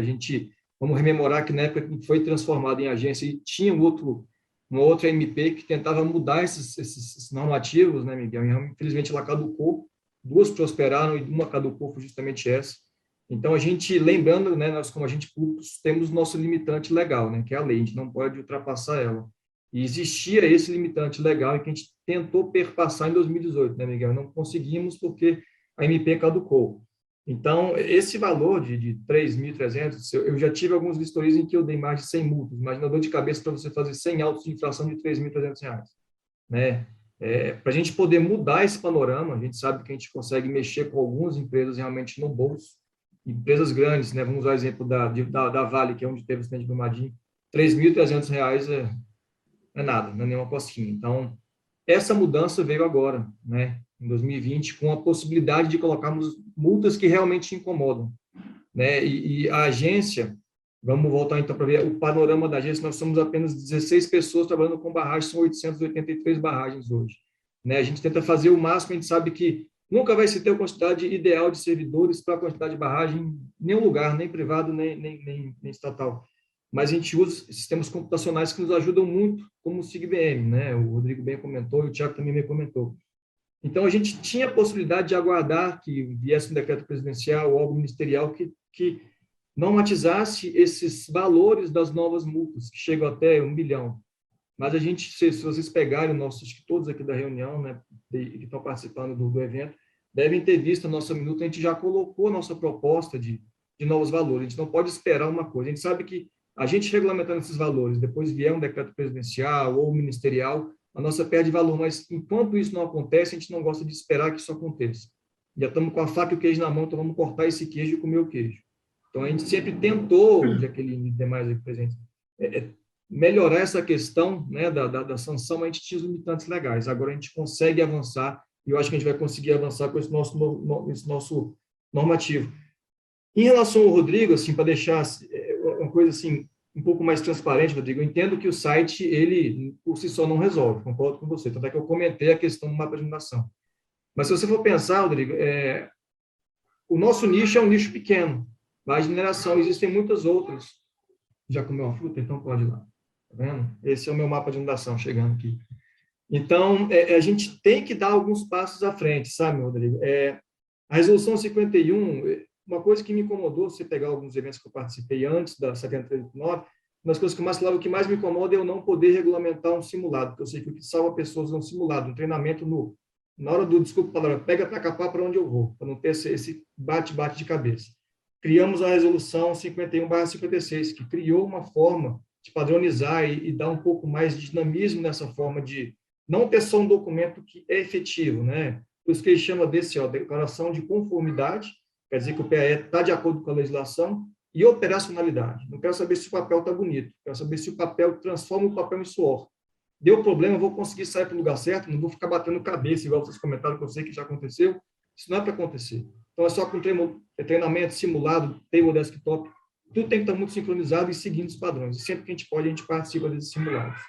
Então, uma coisa assim que você comentou, o mapa de inundação está publicizado. É um anseio nosso há muito tempo também que isso acontecesse.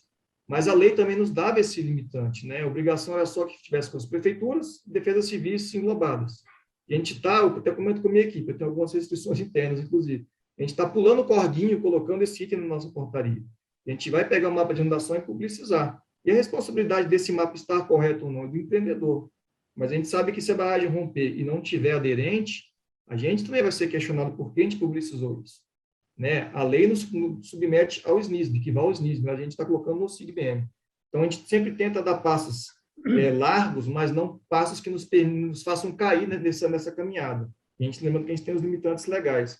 Denúncia, Rodrigo, assim, a gente sabe que denúncia tem de toda forma, né? E a gente tem um canal aberto desde 2012. A gente sempre comenta que a melhor ferramenta que a gente tem é a denúncia. Assim que a gente sabe de denúncia, vamos para campo. E normalmente é sexta-feira à noite, é sábado, mas problema nenhum. A gente sempre vai a campo para tentar solucionar. Agora, voltando ao Tiago, desculpa, Tiago, né? Eu falo demais, mas eu acho que é bom a gente discutir. De forma alguma, esses pontos foram importantíssimos. Pois é, eu acho que o objetivo de todo mundo aqui é que não aconteça mais nenhum acidente. Não é assim, quando acontecer, quem foi o que mais errou, ou quem foi o que mais pecou, e quem não fez o que deveria ter sido feito. Ninguém aqui quer que aconteça mais nada, todo mundo fique tranquilo, feliz e saltitante. Então, eu acho que, em relação ao que você falou, Tiago, do cadastro nacional, você comentou do cadastro nacional técnico ou do cadastro das barragens no sistema, Tiago? Desculpa. Falei a princípio das barragens no sistema, mas acho que a gente pode ampliar a mesma filosofia para o técnico. Exato. Esse nosso cadastro está valendo desde da 416 e da 70. Então, todas as barragens têm que estar cadastradas e as cadastradas têm que ter um mapa de inundação para a gente saber qual que é realmente o dano potencial, que é um dos itens a ser classificado, né? Agora, o cadastro nacional técnico é uma coisa que nós realmente brigamos para avançar. Se vocês pegarem o normativo, a minuta de propositura de alteração para 7389 já tinha essa proposição de colocar esses degraus de especialização, mestrado, doutorado e mais tempo de experiência, né? Mas não prosperou na época porque existiam algumas restrições legais. A gente voltou isso à tona, estamos colocando, né? O artigo 18b da lei nos deu essa prerrogativa, então isso deu para a gente a possibilidade do avançar, né? O limitante legal foi retirado, então a gente pôde criar isso aí. Então, a gente criou, a ideia é a gente colocar, a ideia assim, a gente criou, mas ainda está em vias de criar, como o Miguel comentou, ainda está em fase de consulta pública, é que se tem agora um certo rigor maior, né, em quem vai fazer um trabalho que não afeta só ele, o empreendedor, afeta quem está a jusante. Eu, por exemplo, brinco, a dona Maria que está ali a jusante lavando a roupa dela num ribeirinho. É ela que a gente busca salvar, que ela nem sabe que existe uma barragem atrás da casa dela.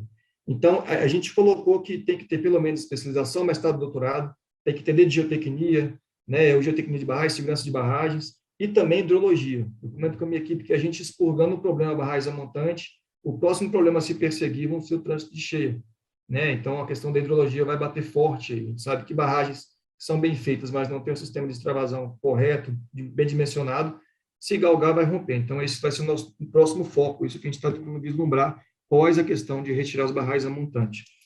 Então, a ideia é justamente essa, Tiago, a gente ter um cadastro robusto, né, com código de ética atribulado, e que vai ser um cadastro para empresas, que, como o professor Zé Marques falou, acho que isso é importantíssimo. Quem assina o DCE é apenas uma pessoa que assina o DCE, mas existe toda uma equipe por trás. Então, para assinar uma declaração de estabilidade, uma revisão periódica, uma relatório de inspeção regular, agora vai ter que ser feito por uma equipe multidisciplinar, cadastradas no CNTBM, que agora vai ser chamado Cadastro Nacional Técnico de Barragem de Mineração, e vai ter que ser assinado por um geotécnico. Então, assim, vai ser obrigado agora. Acho que assim, isso aí é uma coisa que todo mundo entende que já deveria existir, já existia, mas agora tem que ficar escrito no normativo, porque existem alguns lugares que isso não é feito. Então, agora, quem vai fazer um DCE tem que ter equipe por trás, tem que ter pessoas graduadas com certo tipo de graduação, para que quem está ali a jusante, a dona Maria, que está lavando roupa, ela tenha a tranquilidade de que nada vai acontecer com ela. Então, a gente sempre busca dar passos largos, como eu comentei, com esse limitante, né, que eu diria que é a ponte desse passo, que é a legislação, a gente não pode pular esse corguinho da legislação, mas também não pode cair, né, pisando numa pedra aí que balanceia e nós caiamos querer dar um passo além do que a gente consegue chegar. Então, a gente vai indo passo a passo, se a gente pegar a evolução normativa, 416, 526, 7389, 13, 32, 42, 51, e a nova agora sempre tem um acréscimo. E o Miguel bem falou, são 93 artigos, eu não quero mais botar artigo nenhum, acho que já está bom demais, vamos só refinar o que já tem. Muito bom. Um pouquinho claro, tá? Desculpa. Não, ficou excelente, Paniagua. A gente vai voltar no Rodrigo depois, mas eu faço uma ponte, né? A gente está falando em ponte aqui, com o professor Zé Marques, interessante porque você está colocando aí essas questões técnicas que precisam, esse grupo, quem está por trás de assinar a DCE, e a gente está vendo o padrão, né? Indicando pessoas e responsabilidades, ampliando pessoas que vão participar desse processo.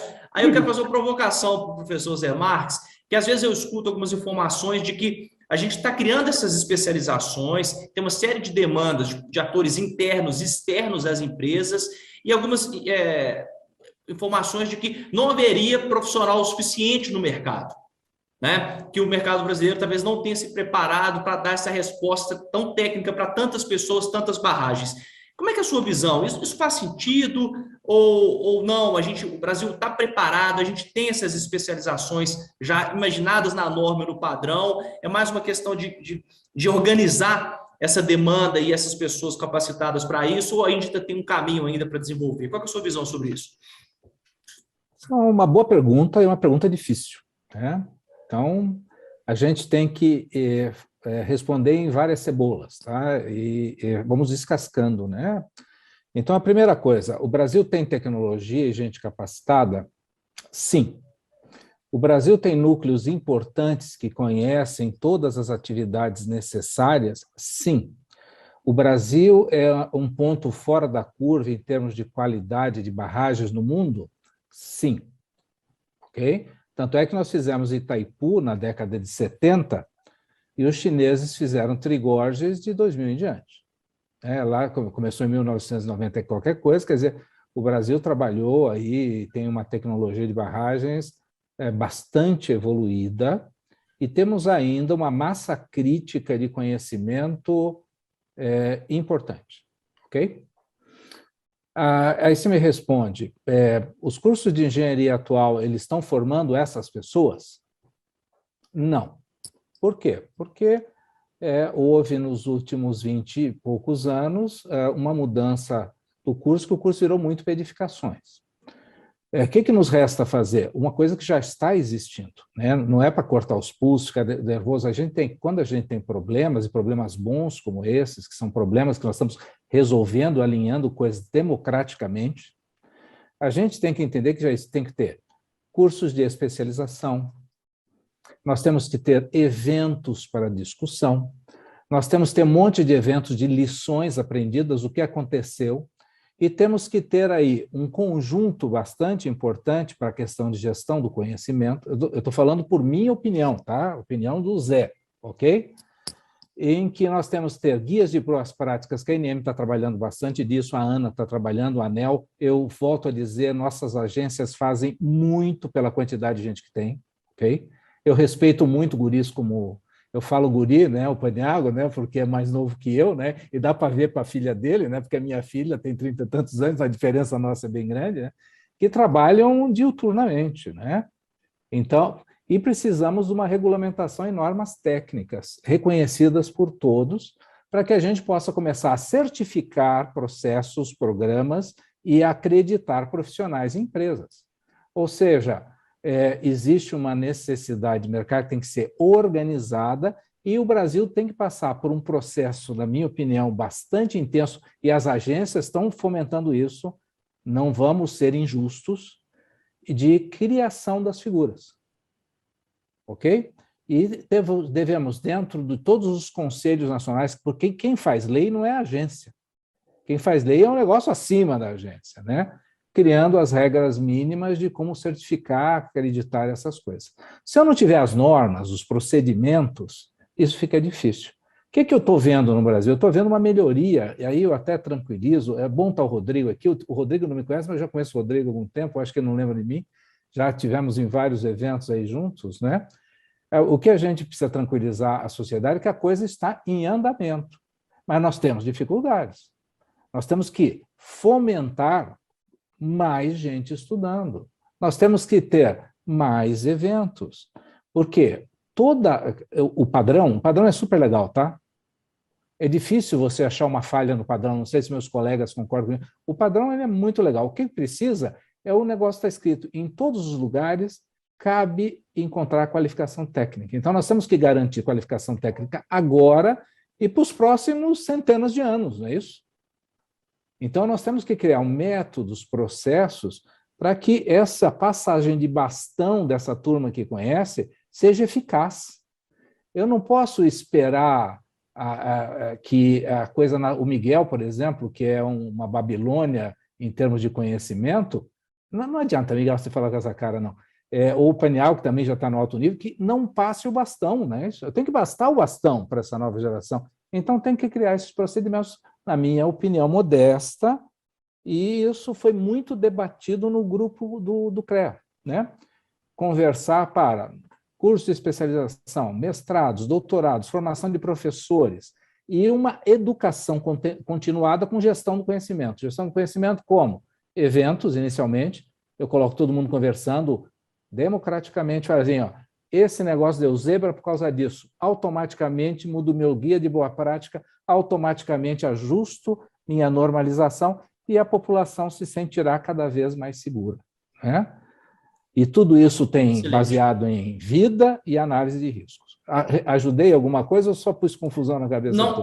Não só ajudou muito, como também trouxe, né? Esse é um ponto importante, professor, que é o seguinte: esse assunto já tem tanto problema, né, do passado, e ele já é tão sensível por si, que nós temos uma responsabilidade muito grande de não causar pânico, né, de mostrar, na verdade, que as coisas estão avançando, né, que existe um papel que está sendo feito, uma série de medidas que estão sendo tomadas, né, e ver que, de fato, nós temos essa capacidade técnica que pode ser aperfeiçoada, mas que existe essa possibilidade, é relevantíssimo para que nesses eventos a gente mostre que há algo a ser trilhado. Aqui, pessoal, eu vou dar uma acelerada agora. Posso falar uma complementação? Veja, Deve. Nós temos representantes, pessoal de rejeitos no ICOD, que seria o órgão máximo técnico disso, brasileiros extremamente... Quando um brasileiro fala, todo mundo escuta, porque nós somos muito barragens, né? O que nós temos que fazer é que o processo se mantenha, tenha passamento e que nós tenhamos uma formação, ou como se fosse uma linha de produção que atenda à necessidade atual. Só isso. Então, tem que ter MEC no lugar, ok? Tem que ter as universidades, tem que ter os institutos que dão pós-graduação, tem que estar a ABNT junto disso, o CBDB, a BMS, a BGE, porque todos nós, em conjunto, nós formamos muita gente, tá? É só para deixar o pessoal mais tranquilo que as coisas estão sendo feitas. E o Paniagua não vai me deixar mentir sozinho. Pergunto para ele, mas está acontecendo muita coisa interessante. Okay? Excelente, professor. E da parte normativa eu confirmo que está sendo feito. Eu vou dar acelerado um pouco agora, pessoal, obviamente ouvindo todos aqui para mais uma rodada, e já fazendo uma mescla do que a gente já tinha preparado de temas com algumas perguntas que já estão vindo do grupo, tá? E aí, Miguel, eu volto a um tema que já foi tratado aqui, mas que também voltou numa pergunta dos participantes, que é como é que a gente, pensando no que o padrão traz para a gente, e uma pergunta difícil, já adianto, como é que a gente compatibiliza, né, essa cultura de um reconhecimento precoce dos problemas por meio dos canais de denúncia, inclusive internos, agora não denúncias externas, né? Denúncia dos próprios trabalhadores, das próprias pessoas que estão dentro das empresas, com esses mecanismos, com essa pressão do resultado operacional, como já foi citado, né, pelo próprio professor Andrews no vídeo dele, né? Como é que a gente equaliza isso? Você vê as empresas brasileiras preparadas para avançar nesse ponto? É possível fazer essa equalização? Como é que o senhor enxerga esse ponto? O requisito 12, ele traz uma preocupação com a confidencialidade do processo. Aquilo que, eventualmente, poderíamos imaginar que essa confidencialidade teria ser contraditório com a transparência que a gente tanto clama nesse processo, na verdade, é o que o padrão espera de que se tenha a preservação do denunciante. O denunciante tem que ser preservado quando ele formula a sua denúncia. Então, se ele vai denunciar, ele tem que estar preservado no conteúdo da sua denúncia. Então, e aí, alguém da empresa receberá e dará um tratamento confidencial, preservando a integridade física e mesmo o emprego daquele trabalhador ou daquela pessoa que proceda à denúncia. Eu considero esse aspecto um aspecto isolado, porque, no meu entendimento, ou seja, esse é apenas um aspecto de um dos princípios, mas devemos entender o conjunto do padrão como o arcabouço dele, este sim, como sendo o aspecto central, ou seja, o que o padrão, desculpe, o que o padrão espera é que haja, de fato, o controle social no processo de acesso às informações. Então, não caberá exclusivamente a esse denunciante, na medida em que se tenha a participação das comunidades, das organizações sociais, acompanhando as possibilidades de eventos que possam estar envolvidos no processo produtivo, ou mesmo na disposição do rejeito, eu acho que esse é o aspecto mais relevante. A norma, no caso especificamente, o princípio, ele orienta que deva ter um executivo que receba a denúncia, que deva tramitar essa denúncia em caráter confidencial, que o trabalhador deva ser preservado, inclusive, do seu emprego, que nada a ele deva ser acometido. Eu acho que esses aspectos devem, sim, ser efetivamente garantidos a esse denunciante, sem dúvida alguma. Agora, eu acho que o conjunto dos aspectos que devem efetivamente salvaguardar a segurança da estrutura e, efetivamente, os objetivos que a gente espera que ocorra relacionado a essa estrutura, eu acho que esse é que deve ser o objetivo central. Tá?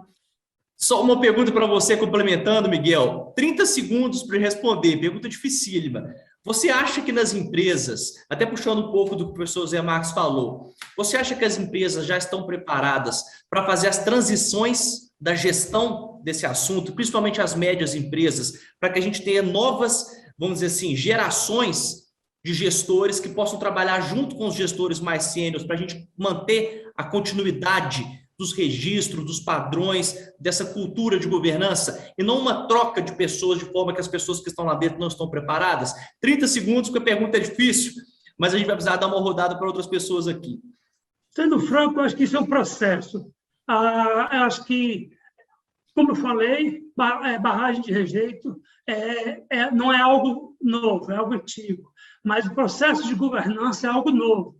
E as exigências que passam a ter, particularmente após os desastres e acidentes que vivemos recentemente, e as condições hoje que as normas estão passando a exigir, seguramente as empresas vão ter que se adaptar, aquelas que muitas já estão adotando as medidas que estão sendo exigidas, e outras que vão ter que, aquelas que não adotaram, vão ter que adotar, até porque há prazos para que haja esse enquadramento. Então, eu diria que é um processo, Tiago, de disseminação dessa cultura.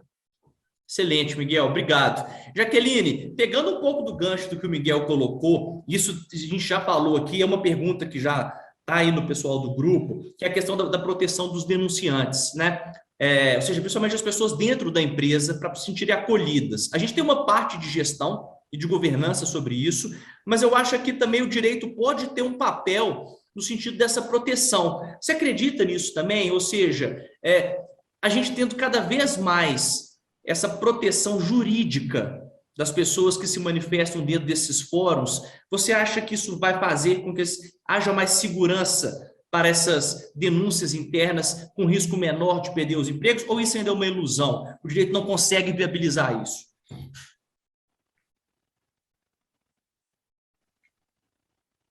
Sem dúvida, não é uma ilusão, não. Já é uma preocupação que há algum tempo o nosso país vem tendo no âmbito da esfera pública. A Lei de Acesso à Informação, por exemplo, que é de 2011, ela já aborda essa questão da proteção do denunciante. O Estatuto Jurídico das Empresas Estatais já aborda essa questão da proteção do denunciante. O Estatuto dos Usuários do Serviço Público.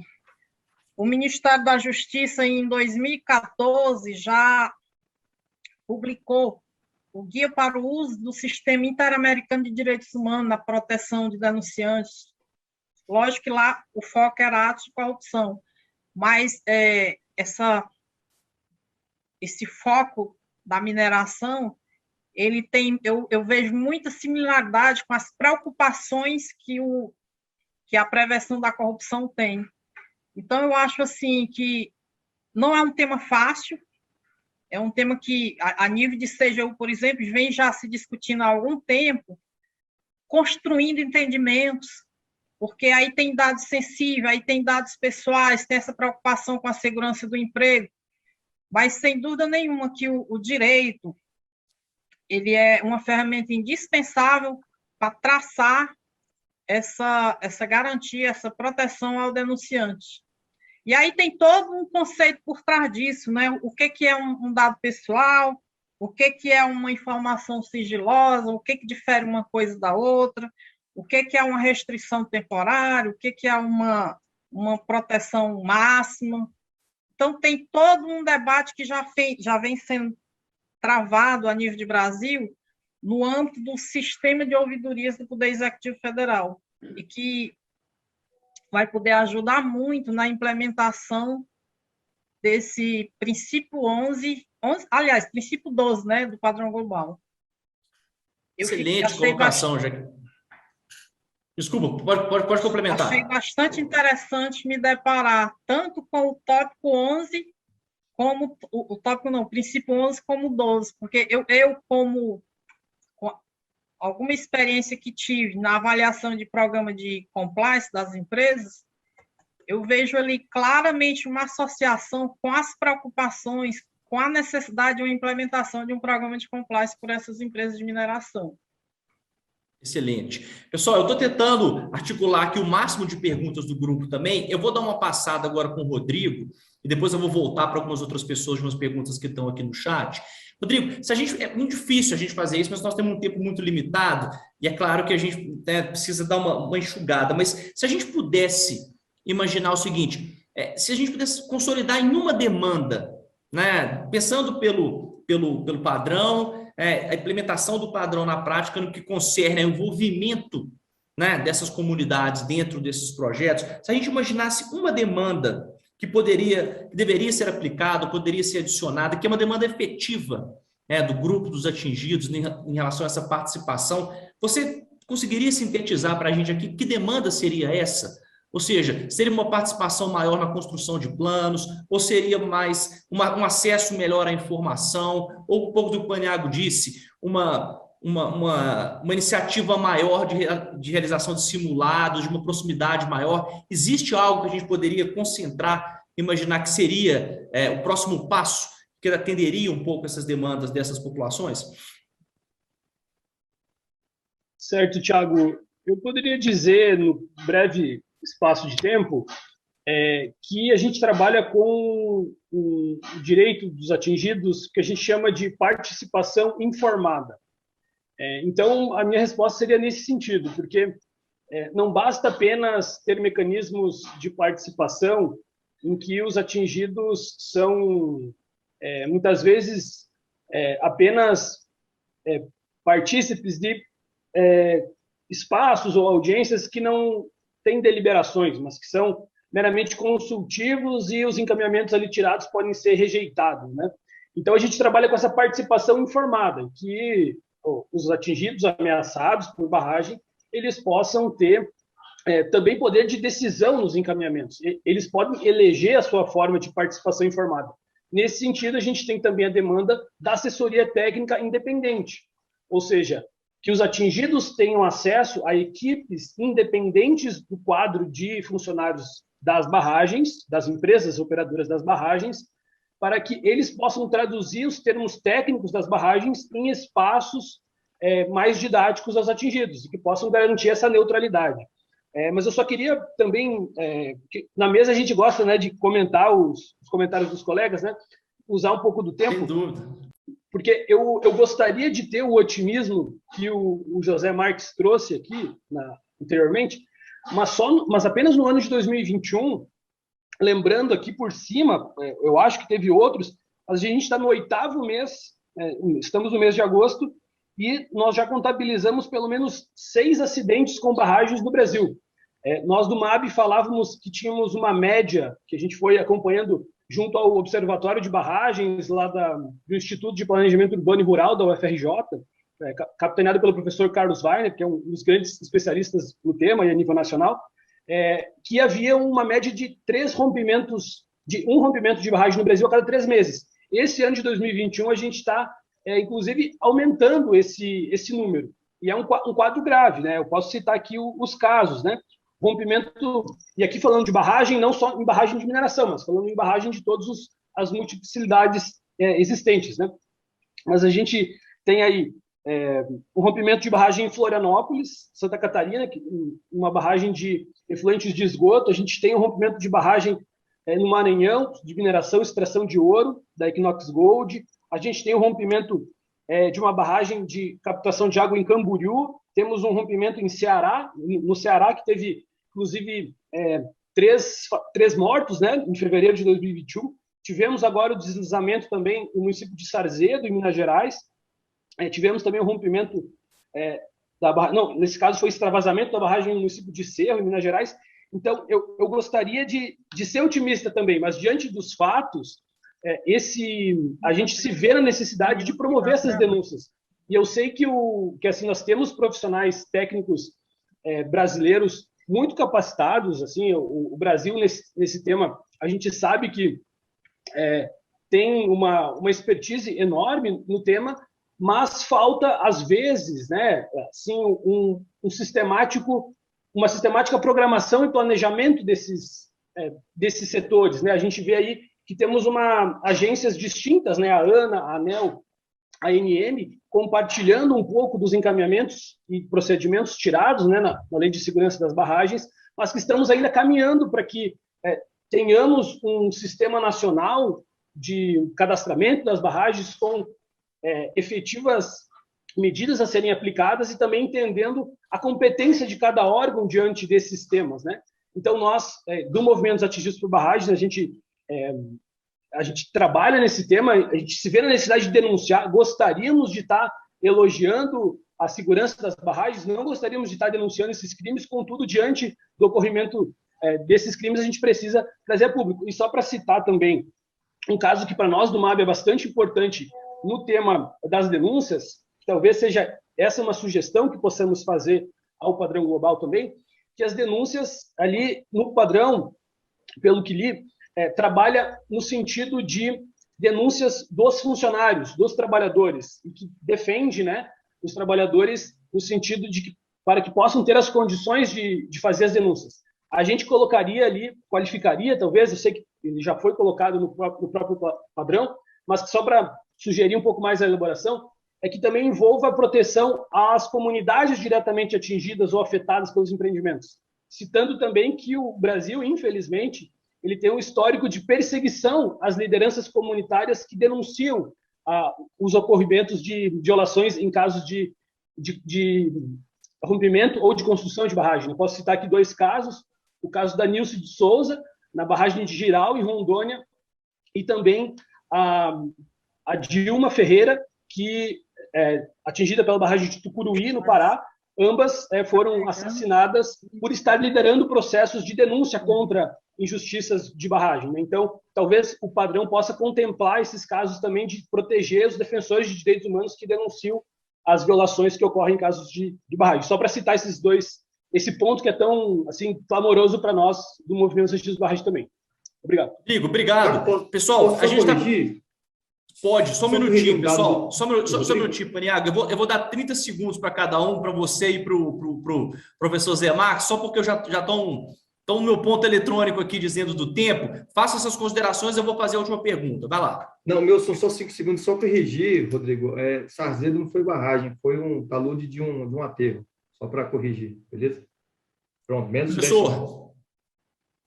Houve uma confusão aí do Rodrigo que eu falei, que a gente tem que esclarecer. O que me foi perguntado temos jeito de treinar todo mundo? E eu falei, sim, temos jeito porque nós temos tecnologia. Não significa que todo o sistema de gestão já esteja implementado e sem problemas, Rodrigo. São 2 coisas totalmente diferentes. Maravilha. Obrigado. A gente poderia ficar aqui, né? Esse é um tema importante, que a gente poderia ter as réplicas, pessoal. Vocês me desculpem porque eu tenho a limitação do tempo, mas eu tenho tempo para mais uma última pergunta, tá? Jaqueline quer falar? Então, vou dar essa deferência também dos 30 segundos, pela equidade aqui. Eu gostaria de fazer um comentário, porque já houve uma riqueza aqui de participação, de temas que ficam aqui me tocando. A fala do Paniagua, a fala do professor José Marques, a fala do Rodrigo, e que eu vejo, e isso casado com essa visão do todo que o padrão global nos proporciona, eu vejo que o Brasil está tendo uma oportunidade de fazer diferente, até aqui e daqui para frente. Contudo, é constrangedor ver que as grandes questões ainda não se avançou. Tem muita coisa bacana na Lei 1466, mas veja bem, já vai fazer 6 anos do desastre de Mariana, e a lei saiu agora em outubro de 2020, e depois da lei tem toda uma construção de norma, de discutir procedimentos, aplicabilidade. Então, assim, eu tenho a mesma ansiedade do Rodrigo Pinto. Temos Perfeito, urgência. Jaqueline. Temos urgência, isso é correto. E aí essa questão normativa, né, de como é que as coisas foram desenvolvendo dentro desse processo, ele é realmente complicado, é um tema importante. Mas eu quero trazer uma última pergunta, pessoal, que a gente não poderia deixar de falar sobre um ponto específico que é trazido no padrão e que certamente, até por experiência própria, a gente vê sendo muitas vezes conversado, é uma questão seguinte: o padrão fala sobre a necessidade de avaliar regularmente a capacidade financeira para o suporte dos custos de fechamento, né? Isso é algo que também está na pauta, né, da agência. A gente teve recentemente uma mudança no normativo, né, numa resolução falando sobre o fechamento de mina. Como é que essa questão financeira vocês têm visto na prática? Vou passar essa pergunta mais para o Paniagua, né, para de fato a gente ter uma certeza que quem opera essa estrutura tem a capacidade, né, a robustez financeira de arcar, nem estou dizendo lá na frente só com os custos de eventual acidente, mas com toda a gestão desse assunto que requer um alto nível de profissionais, uma prestação de serviço muito qualificada. Paniagua, como é que você enxerga isso nesse momento? Tiago, a garantia financeira, né, para ocorrências que ocorram, né, está sendo redundante, no empreendimento, sempre teve que existir, né? Agora a gente está deixando um pouco mais claro, um pouco mais mensurado. A 14066 veio com essa também obrigatoriedade de se regulamentar no âmbito da segurança de barragem, mas já existia, talvez o Miguel consiga rememorar melhor, porque ele, né, como ele comentou, está conosco há décadas já. Então, ter a garantia financeira de que... porque é muito simples você vir, né, pegar o bem da União, né, a gente sabe que mineração é um trabalho que tem muito, muito risco, mas quando você acerta no alvo, você tem muito lucro. Então, a gente tem que ter aí uma garantia de que, após ter o lucro, você vai ter que ter, né, uma contrapartida para voltar ao que estava antes e também ter um valor para custear um eventual acidente que ocorra. O único item que nós não entramos na regulamentação, né, de todos que foram obrigados pela 14066, foi esse item do valor de ressarcimento, das garantias financeiras, porque é um item que perpassa a nossa gerência. Então, a gente, mais uma vez, limitante legal, se a gente fizesse isso, a gente ia fazer um nicho dentro do nicho maior. Depois a gente teria que fazer um outro regulamento e o nosso perderia validade. Então, para não gastar um tempo que nós já não temos, nós não entramos nessa seara. Mas esse regulamento que foi publicado agora da resolução de fechamento de mina, já tem alguns itens, né, que passam por essa garantia financeira, mas especificamente em barragem, a gente vai ter um detalhamento maior, tá? Está no nosso radar, para logo após a publicação desse nosso normativo.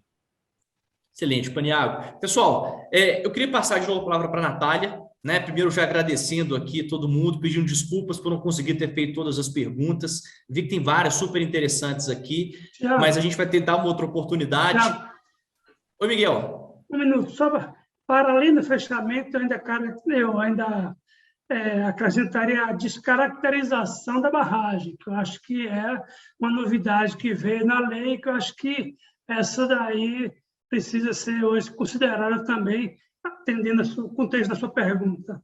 Ótimo, Miguel. Obrigado. Importantíssimo esse Thiago, ponto. Natália. Tiago, posso só falar um negócio antes? A Natália que vai dizer. Natália, você que é a nossa sim, coordenadora José. dos trabalhos. José, uma satisfação, vai lá. Pode sim, José, por favor. Dá uma falsa impressão, né, quando a gente está trabalhando isso, está tudo bem. Se tivesse tudo bem, nós não estávamos discutindo o padrão, né, pessoal? O que nós estamos fazendo é democraticamente chegando a posições, nós temos desafios enormes pela frente. Nós temos 50 anos de obras que algumas a gente não sabe a geometria delas. Isso tudo está sendo visto e arrumado. E vai demorar, apesar de todas as aflições, o que está sendo feito é uma hierarquização, porque o sistema é muito importante, para que diminua os riscos. Só para deixar claro, que para não dar a impressão que a coisa é fácil. Se fosse assim, nós não estávamos debatendo hoje, né? O que nós estamos discutindo é, temos um caminho grande, temos como treinar pessoas para atingir o padrão. Okay? Excelente, professor. Corretíssimo. Natália, desculpe aqui os atrasos, está com você a palavra. Imagina, Tiago. Então, eu gostaria primeiramente de agradecer, Tiago, pela sua condução dessa mesa. Eu acho que essa discussão de hoje foi incrível e de suma importância para a gente avançar em algumas questões de gestão e governança de barragens aqui no Brasil. Então, tendo referência o próprio padrão e vendo que é uma construção mesmo. Então, que a gente tem avançado nesses debates, mas que muita coisa precisa ser feita, mas muita coisa já está acontecendo, que eu fico feliz de ver.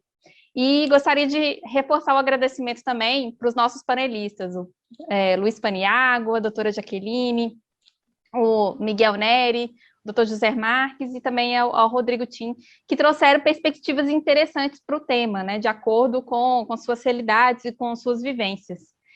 E gostaria de, para finalizar, agradecer novamente a parceria que a gente tem com o Programa das Nações Unidas para o Meio Ambiente, o PNUMA, para a condução dessas mesas em conjunto. E o PNUMA também, apenas para relembrar, é uma das organizações que desenvolveu o padrão, em conjunto com o International Council for Mines and Metals, o ICMM, e com o Principle for Responsible Investments. E agradeço novamente a participação de todos os convidados e de todos da nossa audiência que estiveram aqui presente nessa transmissão ao vivo. E agora a gente já está encerrando também os nossos trabalhos. Eu espero que todos tenham gostado dessas discussões. Eu achei muito importante para que a gente possa dar continuidade a esses diálogos e principalmente para a gente conduzir os trabalhos dentro do Comitê Técnico de Barragens, que a gente tem, que tanto eu quanto o PNUMA temos participado. E gostaria também de já deixar o convite para o próximo webinar, que vai ser em setembro. E eu acho que o Miguel Neri já tinha o spoiler, porque nós visitaremos nesse próximo webinar o tópico 3, para falar especificamente sobre descomissionamento de barragens, tá bom? Eu vou pedir para o pessoal deixar o link aqui no chat do nosso do site, na qual temos as informações das outras mesas também. E lembrar que esse webinar foi gravado e em breve a gente vai disponibilizar essa gravação em nossas redes sociais, tá bom? Desejo a todas e todos uma boa tarde e um bom resto de semana. Muito obrigada. Tchau. Um abraço, pessoal. Tchau, tchau. Um abraço.